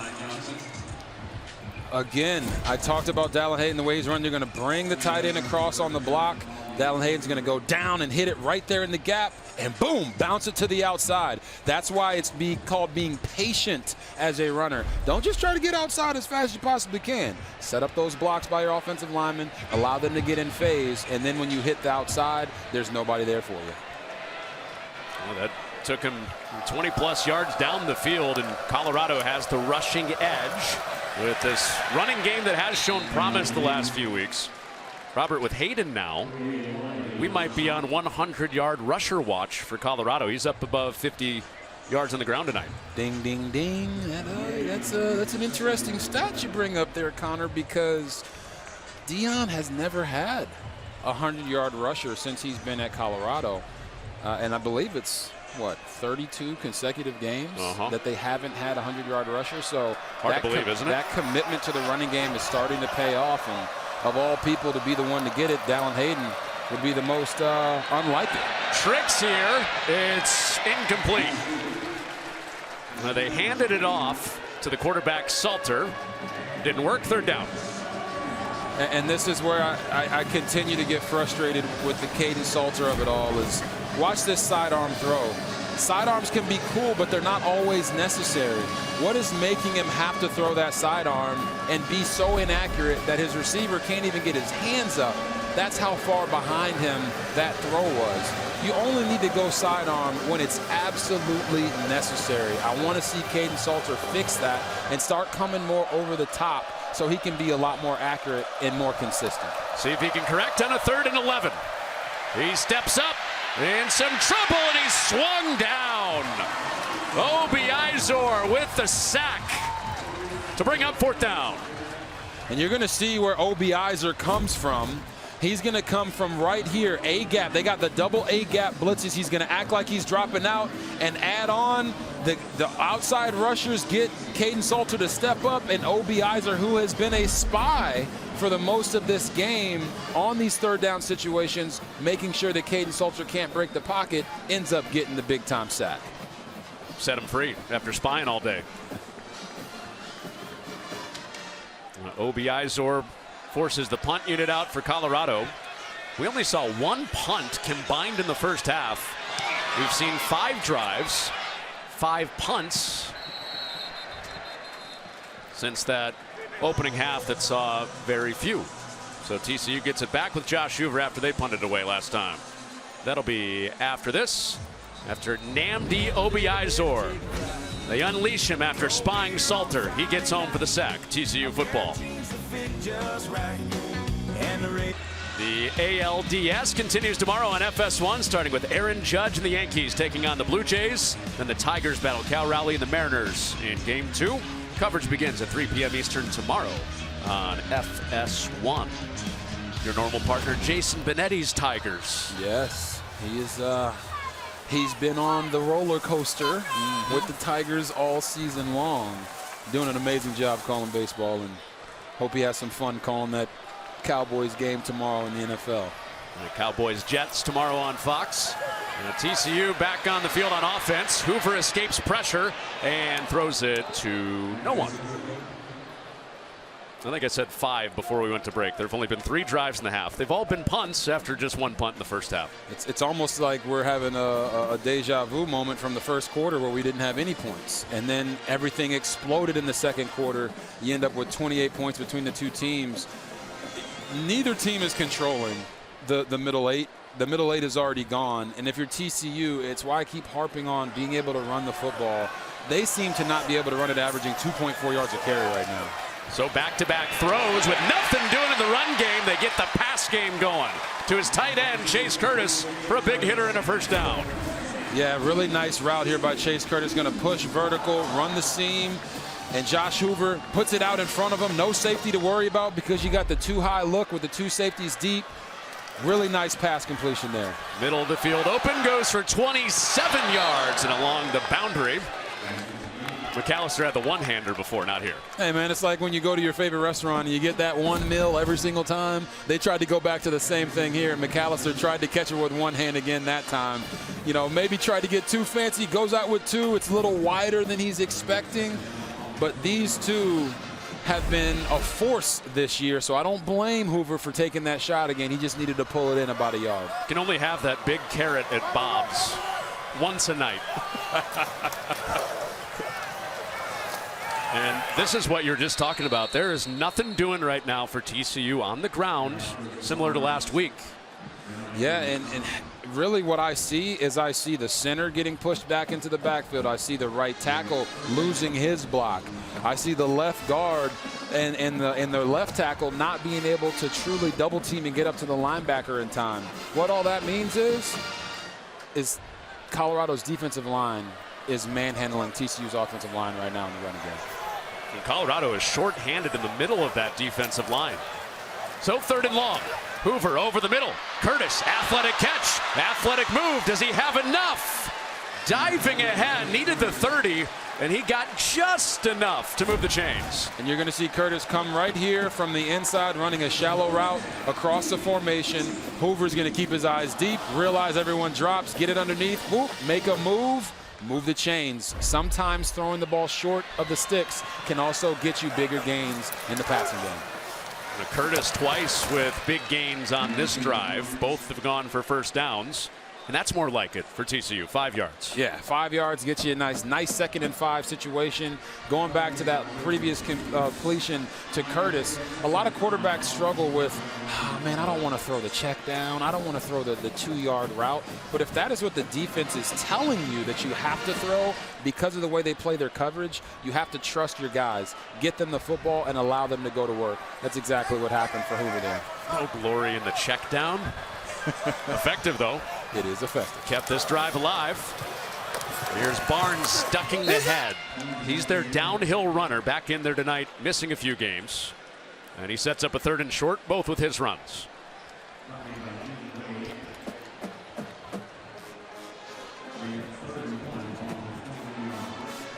Well, first quarter of this game, nothing. Second quarter, 14 apiece. Nothing doing yet. Either way, as far as scoring in this third quarter. Hoover brings Everhart in motion. He's a decoy. It's Barnes with his head down 3 straight times. That was all him on the first down. It's a different offense. It's a different offensive line when this guy plays. Yeah, and you see this stat right here. It's that 2.4 yards a carry that's bothering me, but they're staying committed to it. And like I said, those 2 to 3 to 4 yard runs will turn into 7, 8, 9 yard runs once you get deep into the fourth quarter, as long as you let the defense know we're not going to stop running it. We're going to stay committed. 4 carries in a row for Barnes, and he's toppled over. Ball juggled at the end, but he got it back. UNC game that TCU opened up with. Yes. That was exactly the formula. Bang, bang, bang, big hitter. Barnes went for over 100 yards. Exactly, and it's kind of like with the Baltimore Ravens right now. You look at how they're using Derrick Henry, and it's say, well, you want to give this guy more carries. You can't just give him 7 touches or 15 touches. You want him to have 20, 25 touches. This offense isn't built to give the running backs that many touches because of the dynamic playmakers they have on the outside, but you have to at least commit to the run to give these guys enough touches to get rolling. And they have with 4 snaps in a row. Now Barnes out, getting his hamstring stretched. So it's Battle toppled over on the outside. Swung down by DJ McKinney on what should be the final play of this third quarter.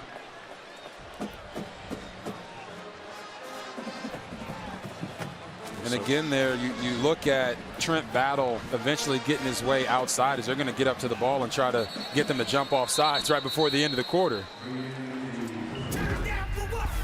Well, just like the first quarter, defense is dancing. Well, second quarter of the first half was loud. Maybe we have that ahead in the fourth quarter. Tied at 14.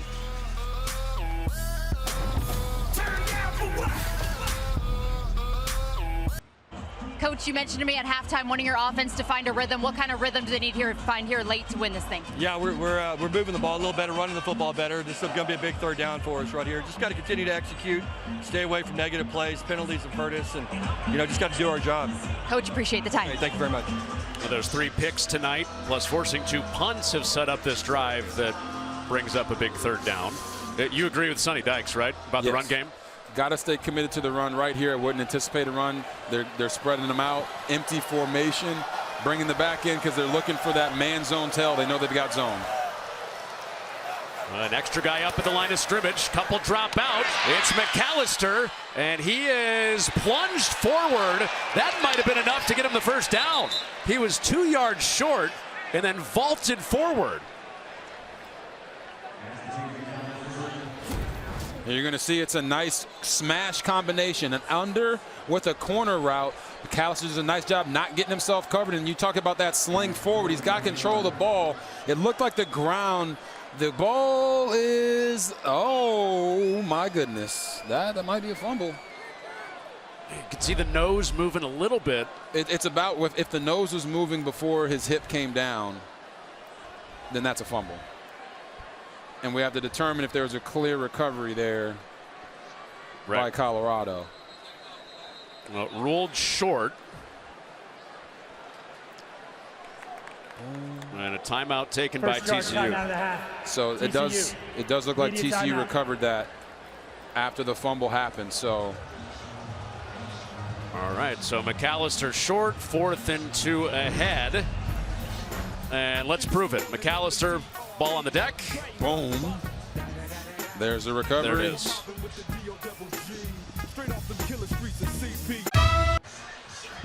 Fox College Football is sponsored by Pacific Life, building confident futures for nearly 160 years. Looked like that one fan had rolled around in glitter. He missed the Taylor Swift concert. Right? Celebrating the new album. Dropping. You're in the know. I see you, Connor. Uh-huh. Okay, so the reason this is a 4th and 2, Mike Pereira filled us in at the break. Correct. So they ruled it a fumble, and that the ball was recovered 2 yards shy of the line to gain. So they marked the ball where it was recovered by Carson Bruno, the right guard for TCU. And here they are going for it on 4th and 2. It's a fake. Hoover lobs it. Wide open receiver. Touchdown. Lafayette Kayue with flags flying after the catch. For now, it's the first career touchdown for Kayue.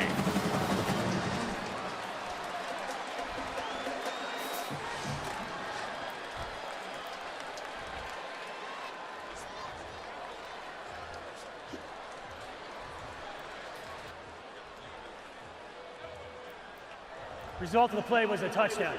After play was over. Unsportsmanlike conduct, number 12 for spiking the ball. 15-yard penalty will be enforced on the kickoff. That's number 12's first unsportsmanlike of the game.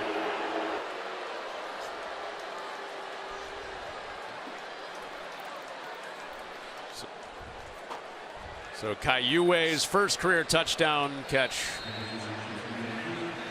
counts. TCU has the lead. Penalties came out after the spike.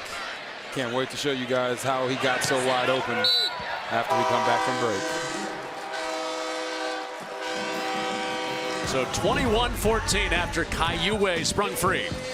There it is. Can't get any more open than that. Kayue makes the catch, spikes the ball into the end zone, and the ref doesn't love that.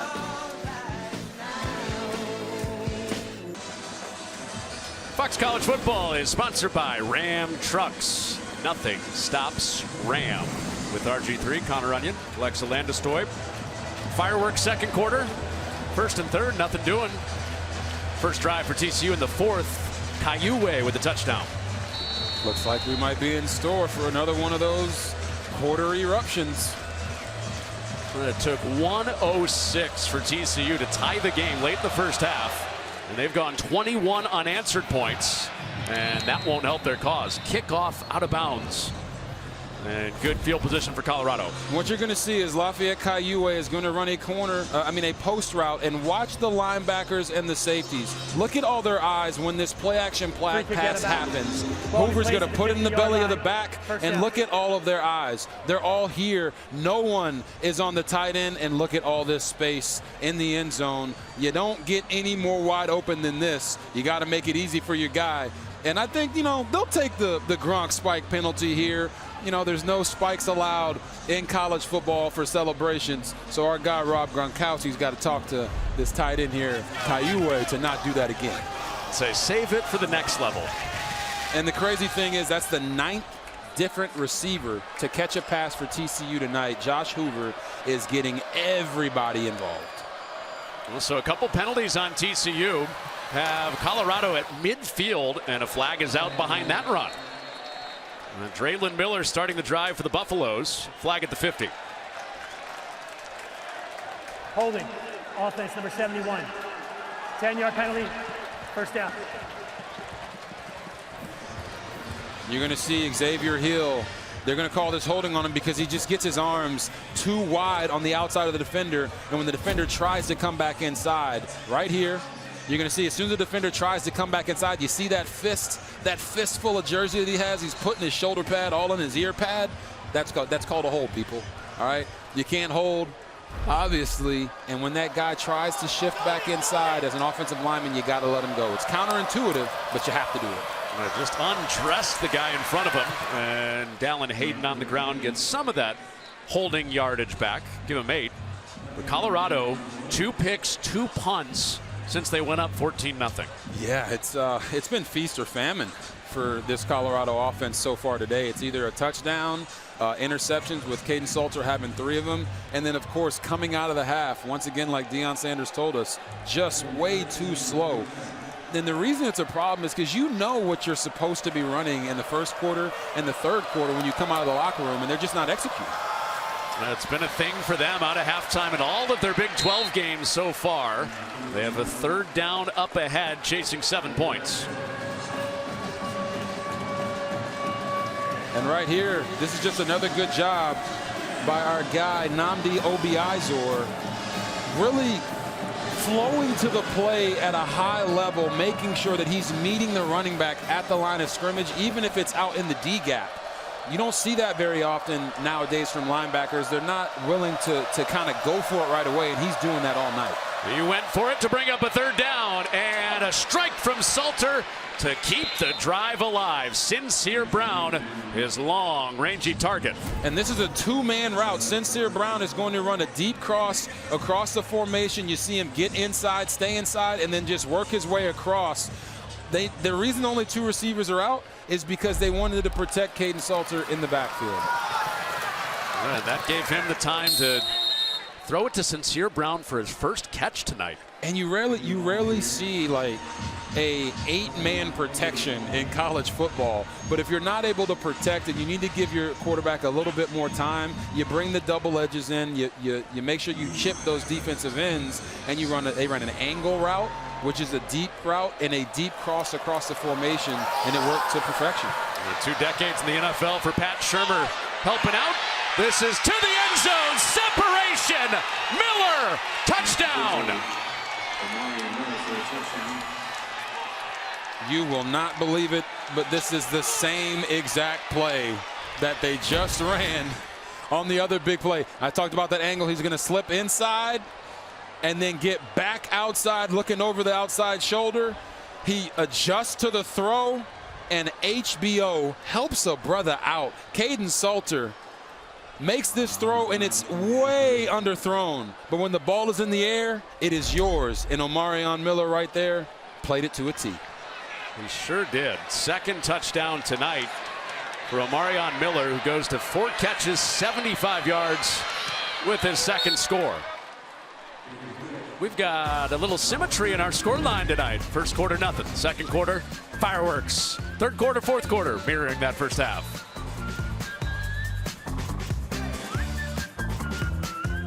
Tied game, and the Big 12 is great theater, as we know. We saw a field storming at Nippert Stadium today with Cincinnati beating Iowa State. Saw a blocked field goal, Baylor, Kansas State, with the Bears surviving by 1. Another barn burner here in Fort Worth, Robert. It's a topsy-turvy Big 12 right now. Every game is close and contested. The teams and the difference between them is minimal. So the team that plays the best and has the most competitive maturity in the big-time moments will win these games. We'll see who that is between Colorado and TCU. 4-way tie for first place in the Big 12 last year. The margin for error after last week got a lot thinner after losing some late leads for TCU and Colorado. Yeah, and for Josh Hoover, his competitive maturity at the end of this game against Arizona State wasn't what it needed to be, and it wasn't for Kaidon Salter either. So when you look at this team, and we talked about it in the Threes Keys at the beginning of the game, vengeance. They have to come back with a vengeance, knowing, hey, these are the big-time moments, and I have to perform at the highest level to give my team a chance to win. We'll see which quarterback gets it done today. Hoover has played turnover-free. Could use a little more help from his run game. They did get it going with Barnes last time on the field. Yeah, and listen, Colorado's defense is getting more and more confidence every time they're running the football because they're starting to shut it down. And now we're sitting here in the fourth quarter, and for TCU's offensive line, they have to make a decision. Are we going to be able to actually own the line of scrimmage? Did you see them motion Barnes out, knowing that they have man coverage with the linebacker going out with him? Hoover to the flat, and a short throw is incomplete. Intended target Barnes. Jeremiah Brown made the tackle in the run game, now makes a play in the pass. 3rd down. And that was part of Kendall Browse, the offensive coordinator for TCU's thought process, was let me motion Barnes out, see who goes with him. If it's a linebacker or a safety, I know I have man coverage. And I think if you're Hoover, you've got better matchups all across the field right now than your running back out there running a stop route. He needs to work some of those other matchups here. Colorado plays a ton of man. They bring some pressure here on a 3rd down. Has an open man, Manjack, but couldn't hit him.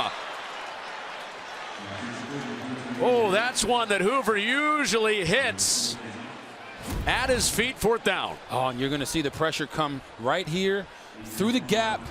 They're playing it at depth, so it's a little bit harder for the offensive line to necessarily see it, and it forces Josh Hoover to throw the ball about a half second sooner than he really wanted to, and that's why Manjack wasn't able to get to it. Well, and he's typically so good, Hoover is, off that quick release, but the pressure from Stoutmire flashed in his face, and Colorado forces the punt, and Gibson takes a dive. So Colorado gets their stop. 21 all, inside 11 to go. Right there, Quentin Gibson, the freshman. Sometimes you want to make a play so bad that you leave your legs behind. Trust me, I know. It happened to the best of us. But he's laughing and smiling. Good thing was he was able to keep possession of the football and not turn a mistake of tripping into a worse mistake. We did have a flag come in late during that play. Illegal formation. More than 4 players in the back player. 5-yard penalty. Still 4th down. So with Gibson going backwards, Colorado accepts the penalty. Back it up 5 more. Always make them punt it again, especially if it's not a big gain or a big return on your behalf. You might as well make them do it again. Make that punt team have to run down the field again. And a lot of times what we see happen in these situations is the return ends up being 2, 3, 4x because those guys are now a little bit tired. The jelly leg thing for Gibson. You said you've been there? I've been there before. Your brain starts to working like, hey, I'm going to run through this gap and I'm going to set this guy up that way. And all of a sudden your legs are just like, not today, buddy. Not on this one. You're calculating all of that? And Hey, then your legs give out? That seems like a lot of work. It is a very complex game that a lot of these great athletes out here make look very, very simple. Yeah, line dancing should be a lot simpler. Don't have to calculate all those things. So they punt it again. And Craw puts some good hang time on it, and it takes a Horned Frogs bounce. Oh, Gibson will pick it up, and he is slammed down at the 15. A bold decision. Might have saved a few yards on the roll. Worth the risk if you pick it up. And Colorado will have it 85 yards to go in a tie game. Fox College Football is sponsored by Wendy's. Get Wendy's $8 JBC meal deal. Limited time only. With RG3, Connor Onion, Alexa Landestoy with us on the sideline. Omarion Miller tied the score with a touchdown. 21 apiece. If you're looking for a family program, might I recommend Out of Pocket with RG3, available YouTube, Spotify, Apple Podcasts. Yeah, we like to have a good time. If you like to have a good time, love sports, love talking about it and laughing and having a good time with myself and 86-time All-American Grete Griffin, come and join our huddle. Find us on YouTube, like and subscribe, and we'll see you there. By the next time you listen, she'll be 87-time All-American. Well, good play in the backfield by Austin Jordan to start this drive on defense for TCU. Yeah, and if you're TCU defensively, starting the drive with a nice TFL, putting Colorado behind the sticks and forcing a team that really doesn't want to be a drop back team to actually drop back pass can really work in your favor, especially here late in the game. And defensive coordinator Andy Avalos has been very aware of that. We want to attack on the defensive side instead of just sitting back and waiting to see what the offense is going to do. Interior pressure, the big point of emphasis. They get interior penetration and run defense with Elarms or bringing up 3rd down. Oyewale right here in the middle of the formation is going to do a nice job getting on an edge of the offensive guy and then pushing vertical, allowing their entire front front seven of the defense to get into the backfield. And now Kaidon Salter and Colorado are forced into a massive long 3rd and 13. Salter converted to Sincere Brown on a 3rd down and long on last drive's touchdown. This is into the flat, and Hakeem Williams down the sideline, shy of the 1st down. So 4th down for Colorado, and they'll kick it away. And this is a situation where I feel like Deion Sanders and Pat Shurmur are saying, you know what, our defense is playing well, we're going to trust them. Right? We're not going to put Kaidon Salter in a situation on 3rd and 13 where he's got to drop back to pass. We're going to throw a screen. If we get it, we get it. If we don't, we'll punt it away and we'll play the field position game. You talk about those 4th downs and those 3rd and longs being a quarterback-driven decision. I think right there they're saying, you know what, we're going to throw this on our defense and try to see if they can keep us in this thing. Especially at this part of the field. Backed up in your own territory is definitely not where you want to go for it on 4th and 5. A fair catch called for by Ed Small. There is a flag down. We're back in Colorado territory, just past the line of scrimmage at the 25. It's going to be a hold on Colorado.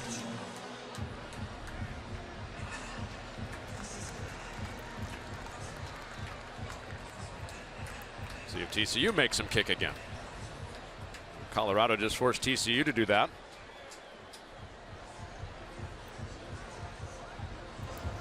Holding. Offense number 24. Foul being forced from the end of the kick. 1st down. Oh, right, end of the kick. So Sonny Dykes, of course, would accept it. Good Hands moment sponsored by Allstate, celebrating 20 years of the Allstate Good Hands Nets program. This was the one-hander for McAllister. Yeah, we got to take that S off. That was the good hand moment. McAllister with the late hand. We talked about it. Does a nice job stacking the corner. Never lets them know that the ball is coming in there. And, of course, Josh Hoover finds the Wi-Fi connection and airdrops a beauty in there, too. Bluetooth on always. Always. 1st and 10 for the TCU offense, tied at 21. He's given time. His time's running out, and he heaves it to the sideline. Well, was he outside the pocket? Did he get it to the line of scrimmage? Those are the questions that'll be asked. He was outside the pocket, and he did get it past the line of scrimmage. So that's a legal play. And you're going to see here, improvisation is not a strength of Josh Hoover's. But he gets out of this and he understands that if he doesn't get that ball out and past the line of scrimmage, a sack destroys most drives, whether it's in college football or in the NFL. Oh, McNeil got hands on him, and then he's taken down with the 2nd man home, London Merritt. This is going to be both guys off of the left side of your screen getting pressure. And you talk about London Merritt, cleans it up, gets off of the tackle. Once again, we're mentioning the tackles for TCU consistently getting beat to the punch by this Colorado defensive line. And that helped Merritt pick up his 1st sack for the freshman. And Hoover on the run again, lowers the boom, and he's close to the sticks. Where's the spot? They got him out 2 or 3 yards short, still making the call. Either way, it's 4th down. As we look at this, you're going to see his foot is out of bounds. So that's probably why they're marking him short, because that dive at the end was extreme effort. Here we are talking about, hey, you know, improv's not his best feature. And he said, you know what, the game is on the line right here. I'm going to give everything I possibly can for my team. And he scrambles almost for a 1st down. Get him his Actors Guild card. There is a whistle. This is blown dead with the play clock down to timeout and a half. TCU, 0. 30-second timeout. Ooh, and in a tie game, TCU late in this game have burned their 2nd timeout. Back after this for 4th down. A possible season-defining moment early in the Big 12 in this game tonight for Sonny Dykes, Deion Sanders. 4th down and 1. For TCU's offense. Yeah, and this is the field position game we were talking about. Deion, they're backed up in their own territory. They're not going to try to go for it there on 4th and short. Now their defense comes up big here. They get the ball at midfield. So this could be one of those defining moments of the entire game. A bunch of guys stacked up on the line of scrimmage. Hoover rolls it out to Rogers. 1st first down and more. Flag comes flying as Rodgers breaks free. He's got an escort carrying guys with him inside the 5. But there's a flag back near the 30-yard line.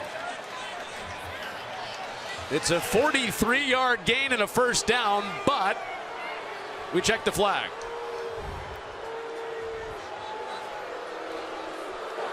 Pass interference. Offense number 1. 15-yard penalty.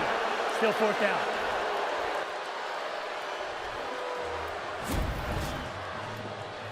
So they're going to call McAllister for the penalty, but they do a nice job getting this double inside snag with Rodgers going to the flat. Oh, I don't know. Man. Call. They called it on McAllister. I don't understand how they're calling that on McAllister at all. Mike, is that pass interference? Well, that's what they called. I mean, you have the elements because it is the pass is caught beyond the line. There is contact, but there's 2 defenders that actually bump together. And you know, the defender, to me, not much of a block. You certainly can see why it was called, but I do think it's one that did not need to be called. So you're going to watch the 2 defenders run into each other. Manjack does nothing to make that happen. And then McAllister is the second receiver who doesn't even touch the defensive back who was out of position, who ran into his own guy who was covering DJ Rodgers. So I don't quite understand. They got that wrong. Quite frankly, that's the wrong call.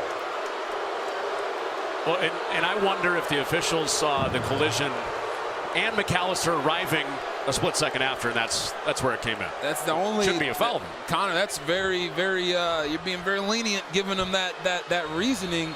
But if you watch that play, anyone with eyes can see that the 2 defenders ran into each other. Even if though it was a pick play by design, the receivers did nothing wrong. Well, so it should be first and goal. That hit a Colorado player. TCU recovers. Ball don't lie. Ball don't lie. One tight end had his big play wiped off. It's Curtis, the other tight end, with the recovery off of Mathis. And vengeance for TCU. Incredible hang time on the punt. Really on the field as the punt touched the Colorado player. Recovered by TCU. First down. Hit him right in the shoulder. And Chase Curtis is Johnny on the spot. He's running from right here. And you'll see him. He sees it. He sees the ball. He gets the ball. That's why they say, ball don't lie, even when the refs do. Right off the nameplate of McCall. So, penalty that shouldn't have been. Wiped off a first and goal. Colorado, their 4th turnover of the night. They're most in the Deion Sanders era. Has them in a bad spot on defense. And it was the worst time to have that turnover happen. You know, regardless of how we feel about the call on the offensive pass interference, Colorado's just had too many self-inflicted wounds right there, and that one was just bad luck. So Josh Hoover back on the field. He switches his running back to the other side. And it's an inside run for Barnes, who burrows ahead with a tough earned first down run. Give him 4 yards. Once again, putting yourself in 2nd and 6, entire playbook is open. You can continue to run the football, run the clock, run as much time off the clock as you want to, or you can get into your play action package, because being there at 2nd and 6, it's going to allow you to dictate to the defense what you want to do instead of being in 2nd and 9 or 10, which now puts you on your heels. Well, Hodge chasing around Manjack, a clue into the coverage, and it goes out to the flat for Barnes, who's shoved ahead and is a yard short of the first down, 3rd down for TCU. And again, Connor, you brought that up with the motion. They know, hey, we got this guy chasing him across the formation. We know we have man coverage. It allows you to get that ball to your back quickly in the flat, knowing that he's going to be picked by guys that he's trying to run through. So Hoover diagnosing that perfectly. He did score on a tush push earlier, but now he backs out of there. On a 3rd down and 1, inside 6 minutes to go. Hoover lobs it. Manjack grabs it off the bubble. Flag down at the 5. Flag down, Manjack, a touchdown. And that's going to be defensive pass interference on number 4, Preston Hodge. But to Manjack, it did not matter. Holding. Defense number 4. Penalty is declined. Result is a touchdown. So you're going to see Manjack. He's going to run out, slip underneath, and get to the post on this touchdown pass. Being physical through the contact and the holding, and then uses one hand to catch it. No swag. Jack gets the touchdown. Robert, his dad, Joseph Manjack's dad, taught him as a kid. He said, what do you blame if you drop a ball if you wear gloves? Gloves. You're not wearing those gloves. Exactly. No excuses. And I want you guys to watch here to see what Josh Hoover himself and Manjack saw. Look, there is no safety in the middle of the field. These guys are going to blitz. It's called cover 0. He's going to drift in the pocket, knowing he's got to get the ball out fast and give his guy an opportunity to go make a play. Great diagnosis right there by Josh Hoover. Amazing job making the extra effort play by Joseph Manjack. And you can see how pumped up Hoover is because he knows, hey, man, we got him right there when they thought they had us red-handed. Look at the veins in his neck on that celebration. That touchdown pulsing through his veins to Manjack. 14 points off the turnovers. It was the 4th Colorado turnover off the punt that Chase Curtis recovered and Hoover cashes in. And Connor, this is what I've been saying throughout this whole second half. Colorado was rolling.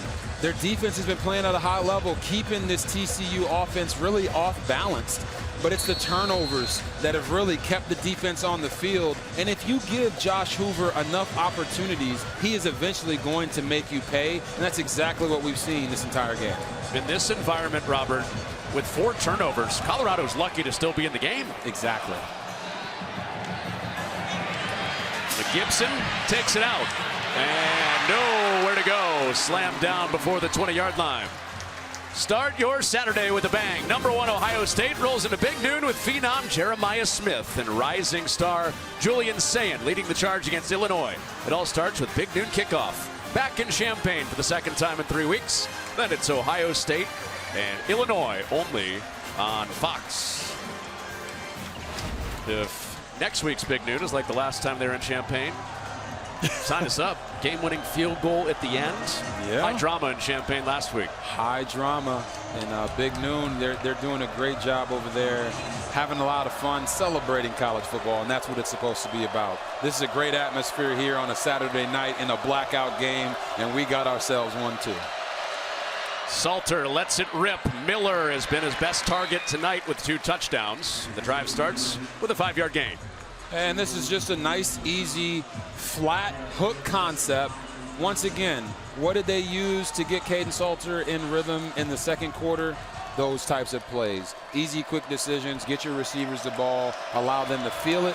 Now you're here. 5 minutes left in the 4th quarter. You got to start putting together some nice drives.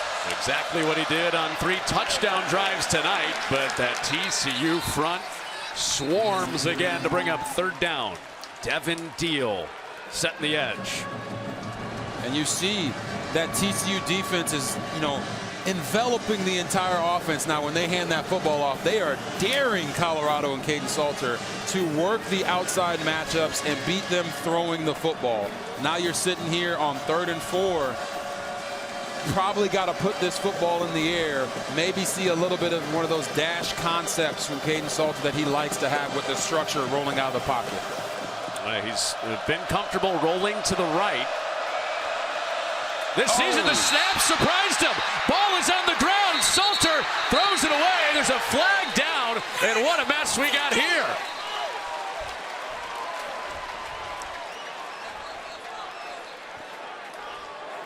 Before the snap, false start. Offense number 9. 5-yard penalty. 3rd down. They called the false start on Sincere Brown because after that shift, they snapped the ball while guys were still moving. So it honestly saved them from such a chaotic play. Here's Sincere Brown. He's still moving before everybody gets set, and the ball is snapped already. You can't do that.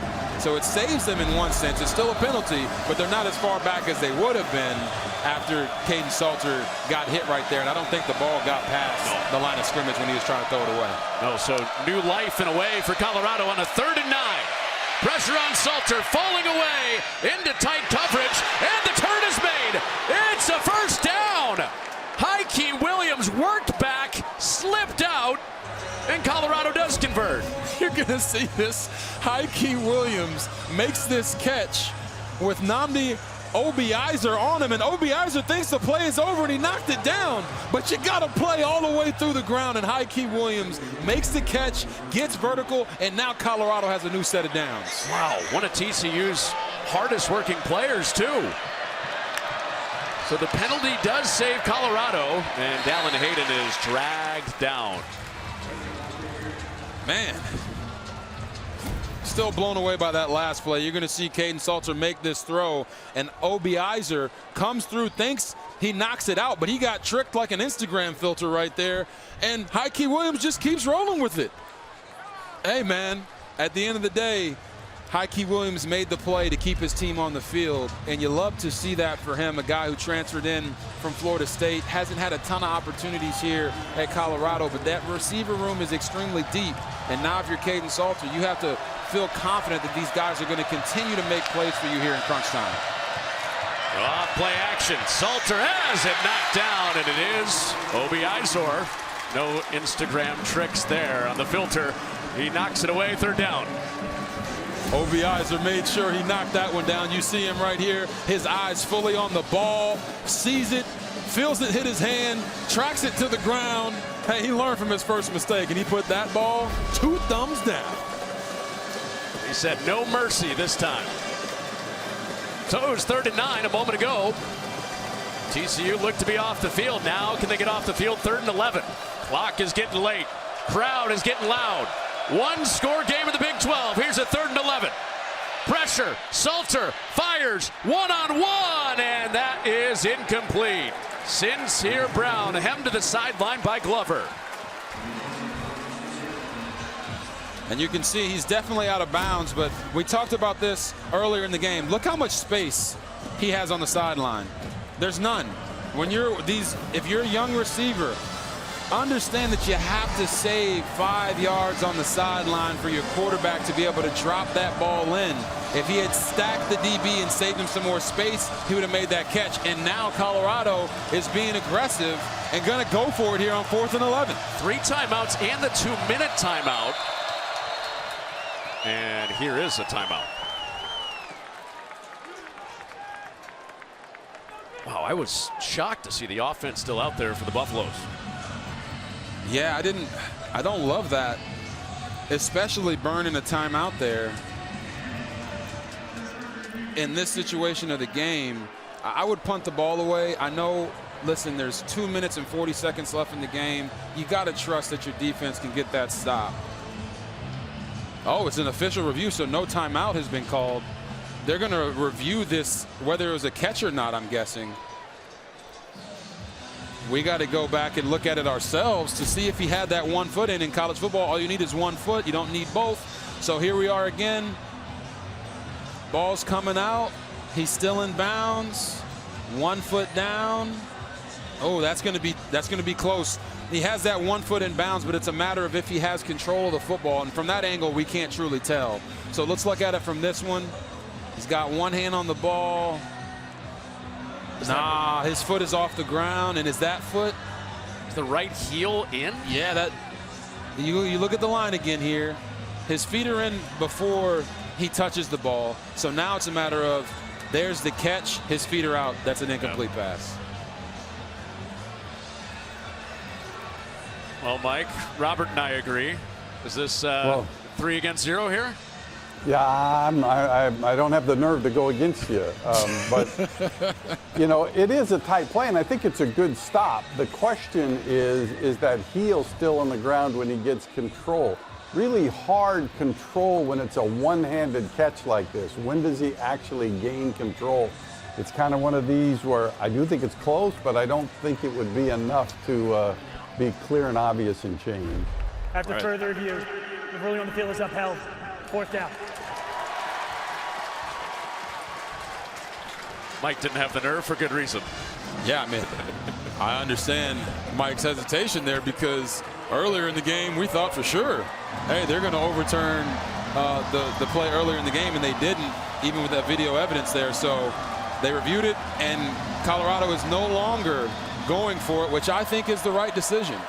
You know, if you don't get this on 4th and 11 in your own territory, you're already giving TCU an opportunity to go up by 10 points, by 2 scores, and you have to trust your defense. It's going to be everything on the line for Robert Livingston and this defense to get a stop with Colorado having 3 timeouts. Damon Greaves had pressure in his face, and that ball flutters just inside opposing territory.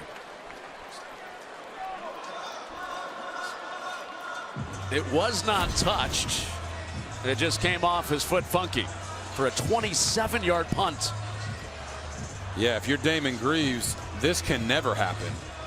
Oh my, he kicked that thing like a receiver running across the middle to get in alligator arms because he could feel that pressure coming in on him. And that is a moment where you need your punter to get everything into it, like some of the greatest punters we've ever seen, the Thomas Morsteads of the world. Get that ball high and deep. Push this TCU offense deep down the field. That didn't happen, and now it puts even more pressure on this Colorado defense. Greaves felt the footsteps of Marcus Deal bearing down on him. So Hoover and TCU looking for a put-away drive and a first down to start it. And Major Everhart carries the pile with him into plus territory with a first down.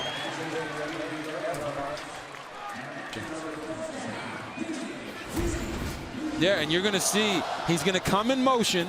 And we always call this, if nobody goes, I throws. The defender is late, so he's got leverage. We're going to get it to him and allow him to get outside and make a play for us. Really nice job there by Josh Hoover getting an accurate throw, and a really nice play right there by Major Everhart to make the play. So Robert, Colorado takes their first timeout. Still the 2-minute timeout to come. Ram Power Player is sponsored by Ram Trucks. Nothing stops Ram. It's Josh Hoover. Yeah, Josh Hoover's been slinging the ball all over the field today, getting nice, easy touchdowns like there to Lafayette. And then, of course, he's had the one to Manjack versus cover 0 and earlier to McAllister. He has been really not truly in sync today. But when you can go 22 of 32 for 254 yards and 3 touchdowns on an off day, that shows you the caliber of quarterback that he is. Creeping into that Heisman conversation for you again? Yeah, he is creeping back into that based off of the way that they finished this game. But when you look at his completions, getting completions to 11 different receivers. That's what we talked about earlier in this offensive, in Kendall Browse's offense, their offensive coordinator for TCU. It has answers. And if you're the receiver that the answer is supposed to go to, Hoover's going to get it there. He leans on Barnes. And we'll either force the 2-minute timeout or a Colorado timeout. It's a Colorado timeout, their second. Alexa, you got more on Josh Hoover? Yeah, and talking to Josh Hoover this week, he said back when he was 9 years old, he remembers telling his baseball coach, when it's the bottom of the 7th, no outs, bases loaded, put me into pitch. I wanted the ball in my hands in the big-time moments, and guys, we're seeing that today. Him showing poise, leading this TCU team down the field. Kendall Briles saying he's a great player, but even better person. So since he was 9, Connor, he's loved having the ball in his hands. Alexa, this feels like a 3-inning type save for him outside of the 2-minute timeout. Put him in there in the 7th inning. Go close this game for your team. Yeah, that's what you want to see. That's what a Heisman level quarterback would do. They would find a way to help their team win the game when it's not perfect. And it hasn't been perfect today for TCU on offense or defense. They've made enough plays to keep themselves not just in this game, but obviously have the lead. But you need your quarterback here, Josh Hoover.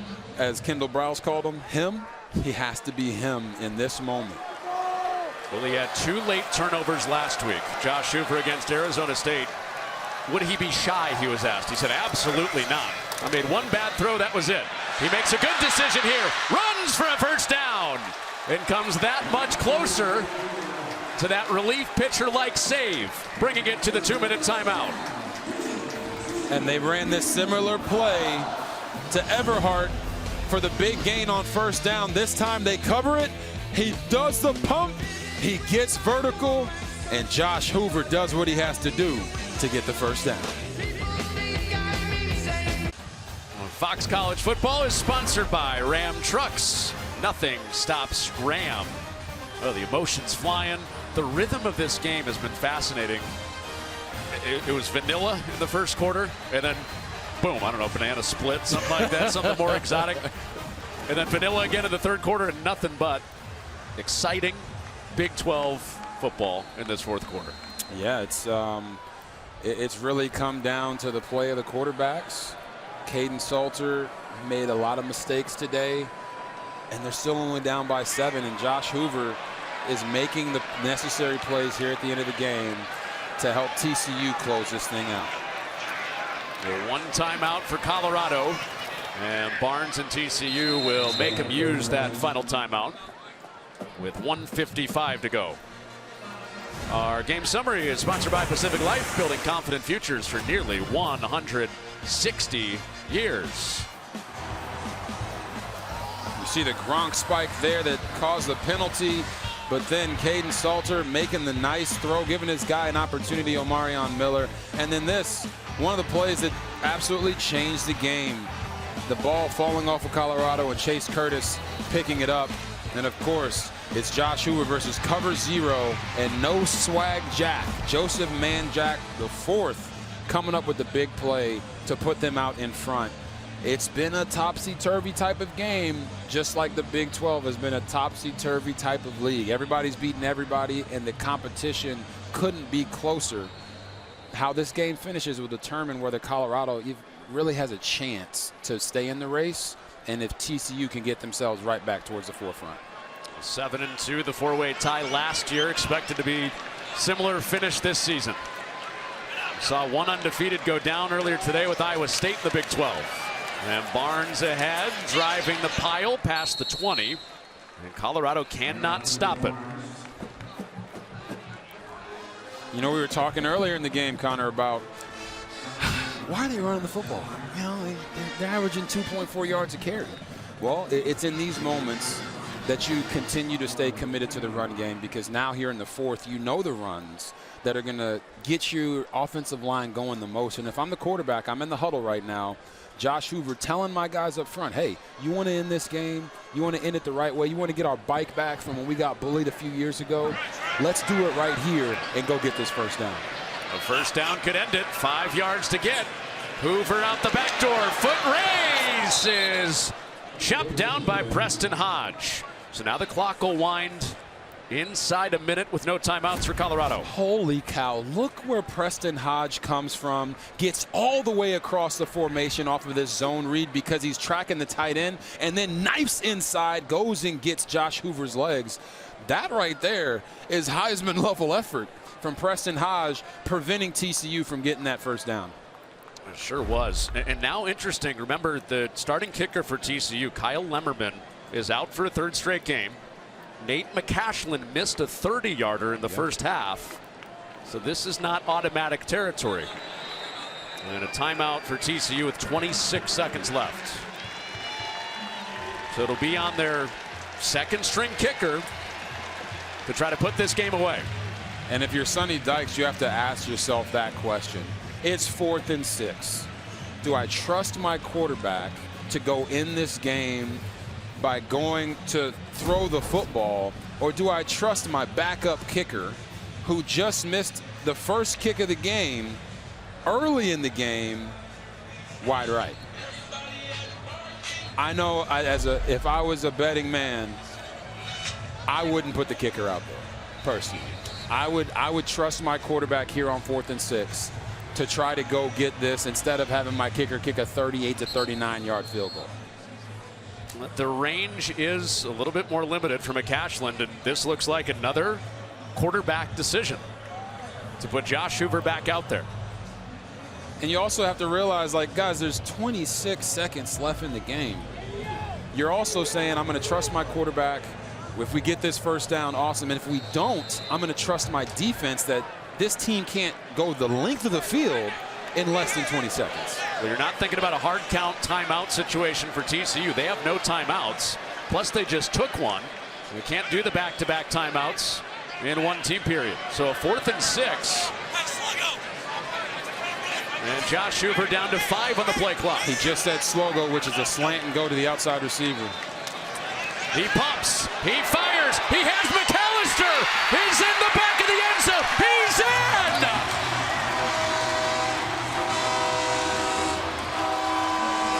Riverboat for Sonny Dykes, and it pays off with a touchdown. Woo! What a throw. What a catch by Eric McAllister.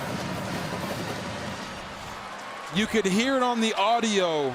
Josh Hoover say slow go, and we're going to see if McAllister did make this catch.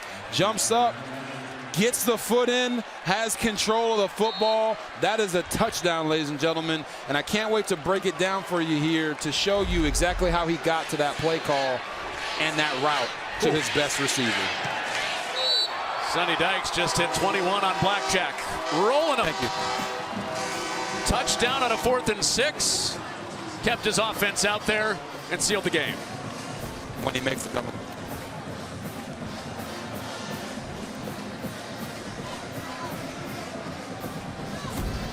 Wow, so you're going to see again, no middle safety. Hoover comes up and he tells his outside receivers to run a slant and go.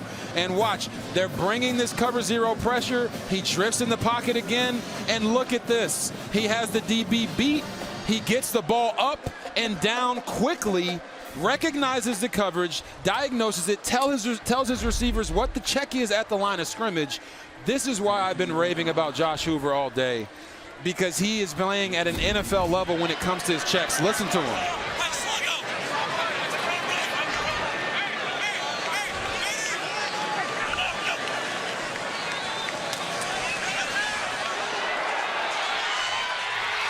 So, Robert, there was no code to that. He set the exact route. Maybe it's because I know Kendall Browse's offense because he was our inside receiver coach when I was playing at Baylor. But universal terminology for slant and go is slow go across every offense. Just awesome to be able to break that down for you guys, and you can see the level of execution that TCU had there at the very end when it was needed the most. Josh Hoover came through. So you start looking ahead for TCU. Looks like they'll check the first box in the Big 12. K-State lost a heartbreaker today. Baylor blocked a field goal at the end. They get the Bears after that. You got a couple of ranked matchups in there with Iowa State and BYU that'll probably define the season. Yeah, and then the thing is, when you look at K-State played Baylor tougher than anyone anticipated today because Avery Johnson is one of the better dual threats in the country, and they seem like they kind of figured it out. Baylor can score 70 anytime they want, pretty much. So for this TCU team, every single step along the way is a difficult matchup because these teams do not want to give up their standing in the Big 12. So that's why I was so impressed with their ability today to stay committed to the run game, because it's going to pay dividends for them here down the stretch. Well, they forced 4 turnovers. The bold call on 4th and 6 from Sonny Dykes. And they get some vengeance from the loss here 2 years ago against Colorado. And it's their 6th straight home win. What a game, Connor. Honor to call this one with you. Thank you for stepping in for Jason Benetti today. You did a phenomenal job.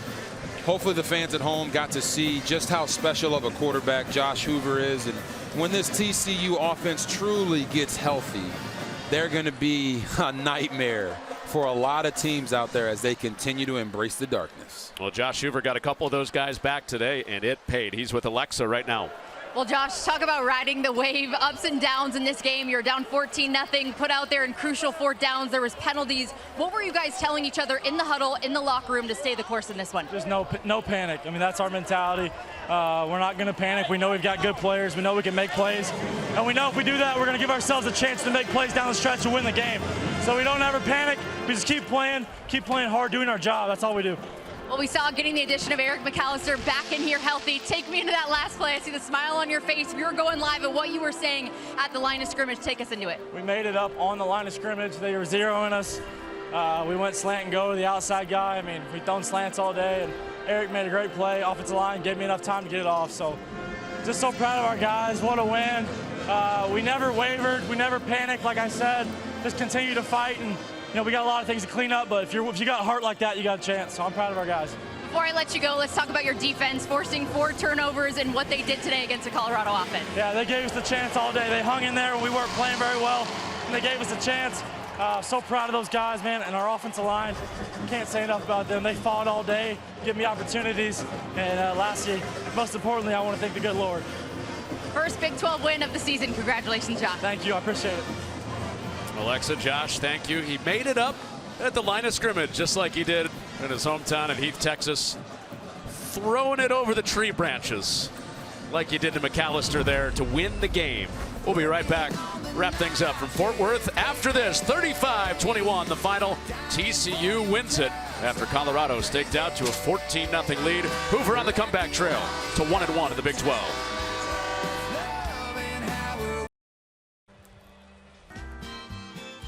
(35-21) TCU. They outscore Colorado 35-7 after Colorado staked out to a 14-0 lead. And that man, Josh Hoover, has many fans in this place. And even after last week, no self-doubt.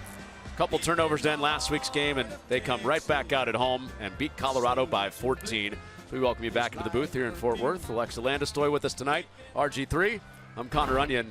It would have been very easy for confidence to be shaken, all those things for TCU last week, but saw none of that. Yeah, you didn't see any of it. It's like last week, we talk about that competitive maturity. Josh Hoover has 2 turnovers at the end of the game that really cost his team, but he came into this and said, you know what, that's not who I am. This is who I am. Late in the game, making checks at the line of scrimmage versus cover 0, 2 touchdown passes in gotta-have-it moments. He showed that competitive maturity is who he is, and if they have that for the rest of the season, when you look at the way the Big 12 has played out, they're going to need plays like that at the end of almost every single game to compete in this league this year. Confirmed what you said with Alexa, too. Josh Hoover did. He made it up at the line of scrimmage. That game-winning touchdown, incredible. No, it was awesome. And for Colorado, they got to figure out who their quarterback is still at the end of the day. Now they may have to go to a guy like Juju Lewis. But tonight is all about TCU and the fireworks that they put up at the end of the game. Great working with you, my man. Appreciate you, brother. Robert Griffin III, Alexa Landestoy down on the field. For Darren Foster and Bo Garrett leading our crew, I'm Connor Onion saying goodnight from deep in the heart of Texas. TCU wins it by 14 to get to 1-1 in the Big 12.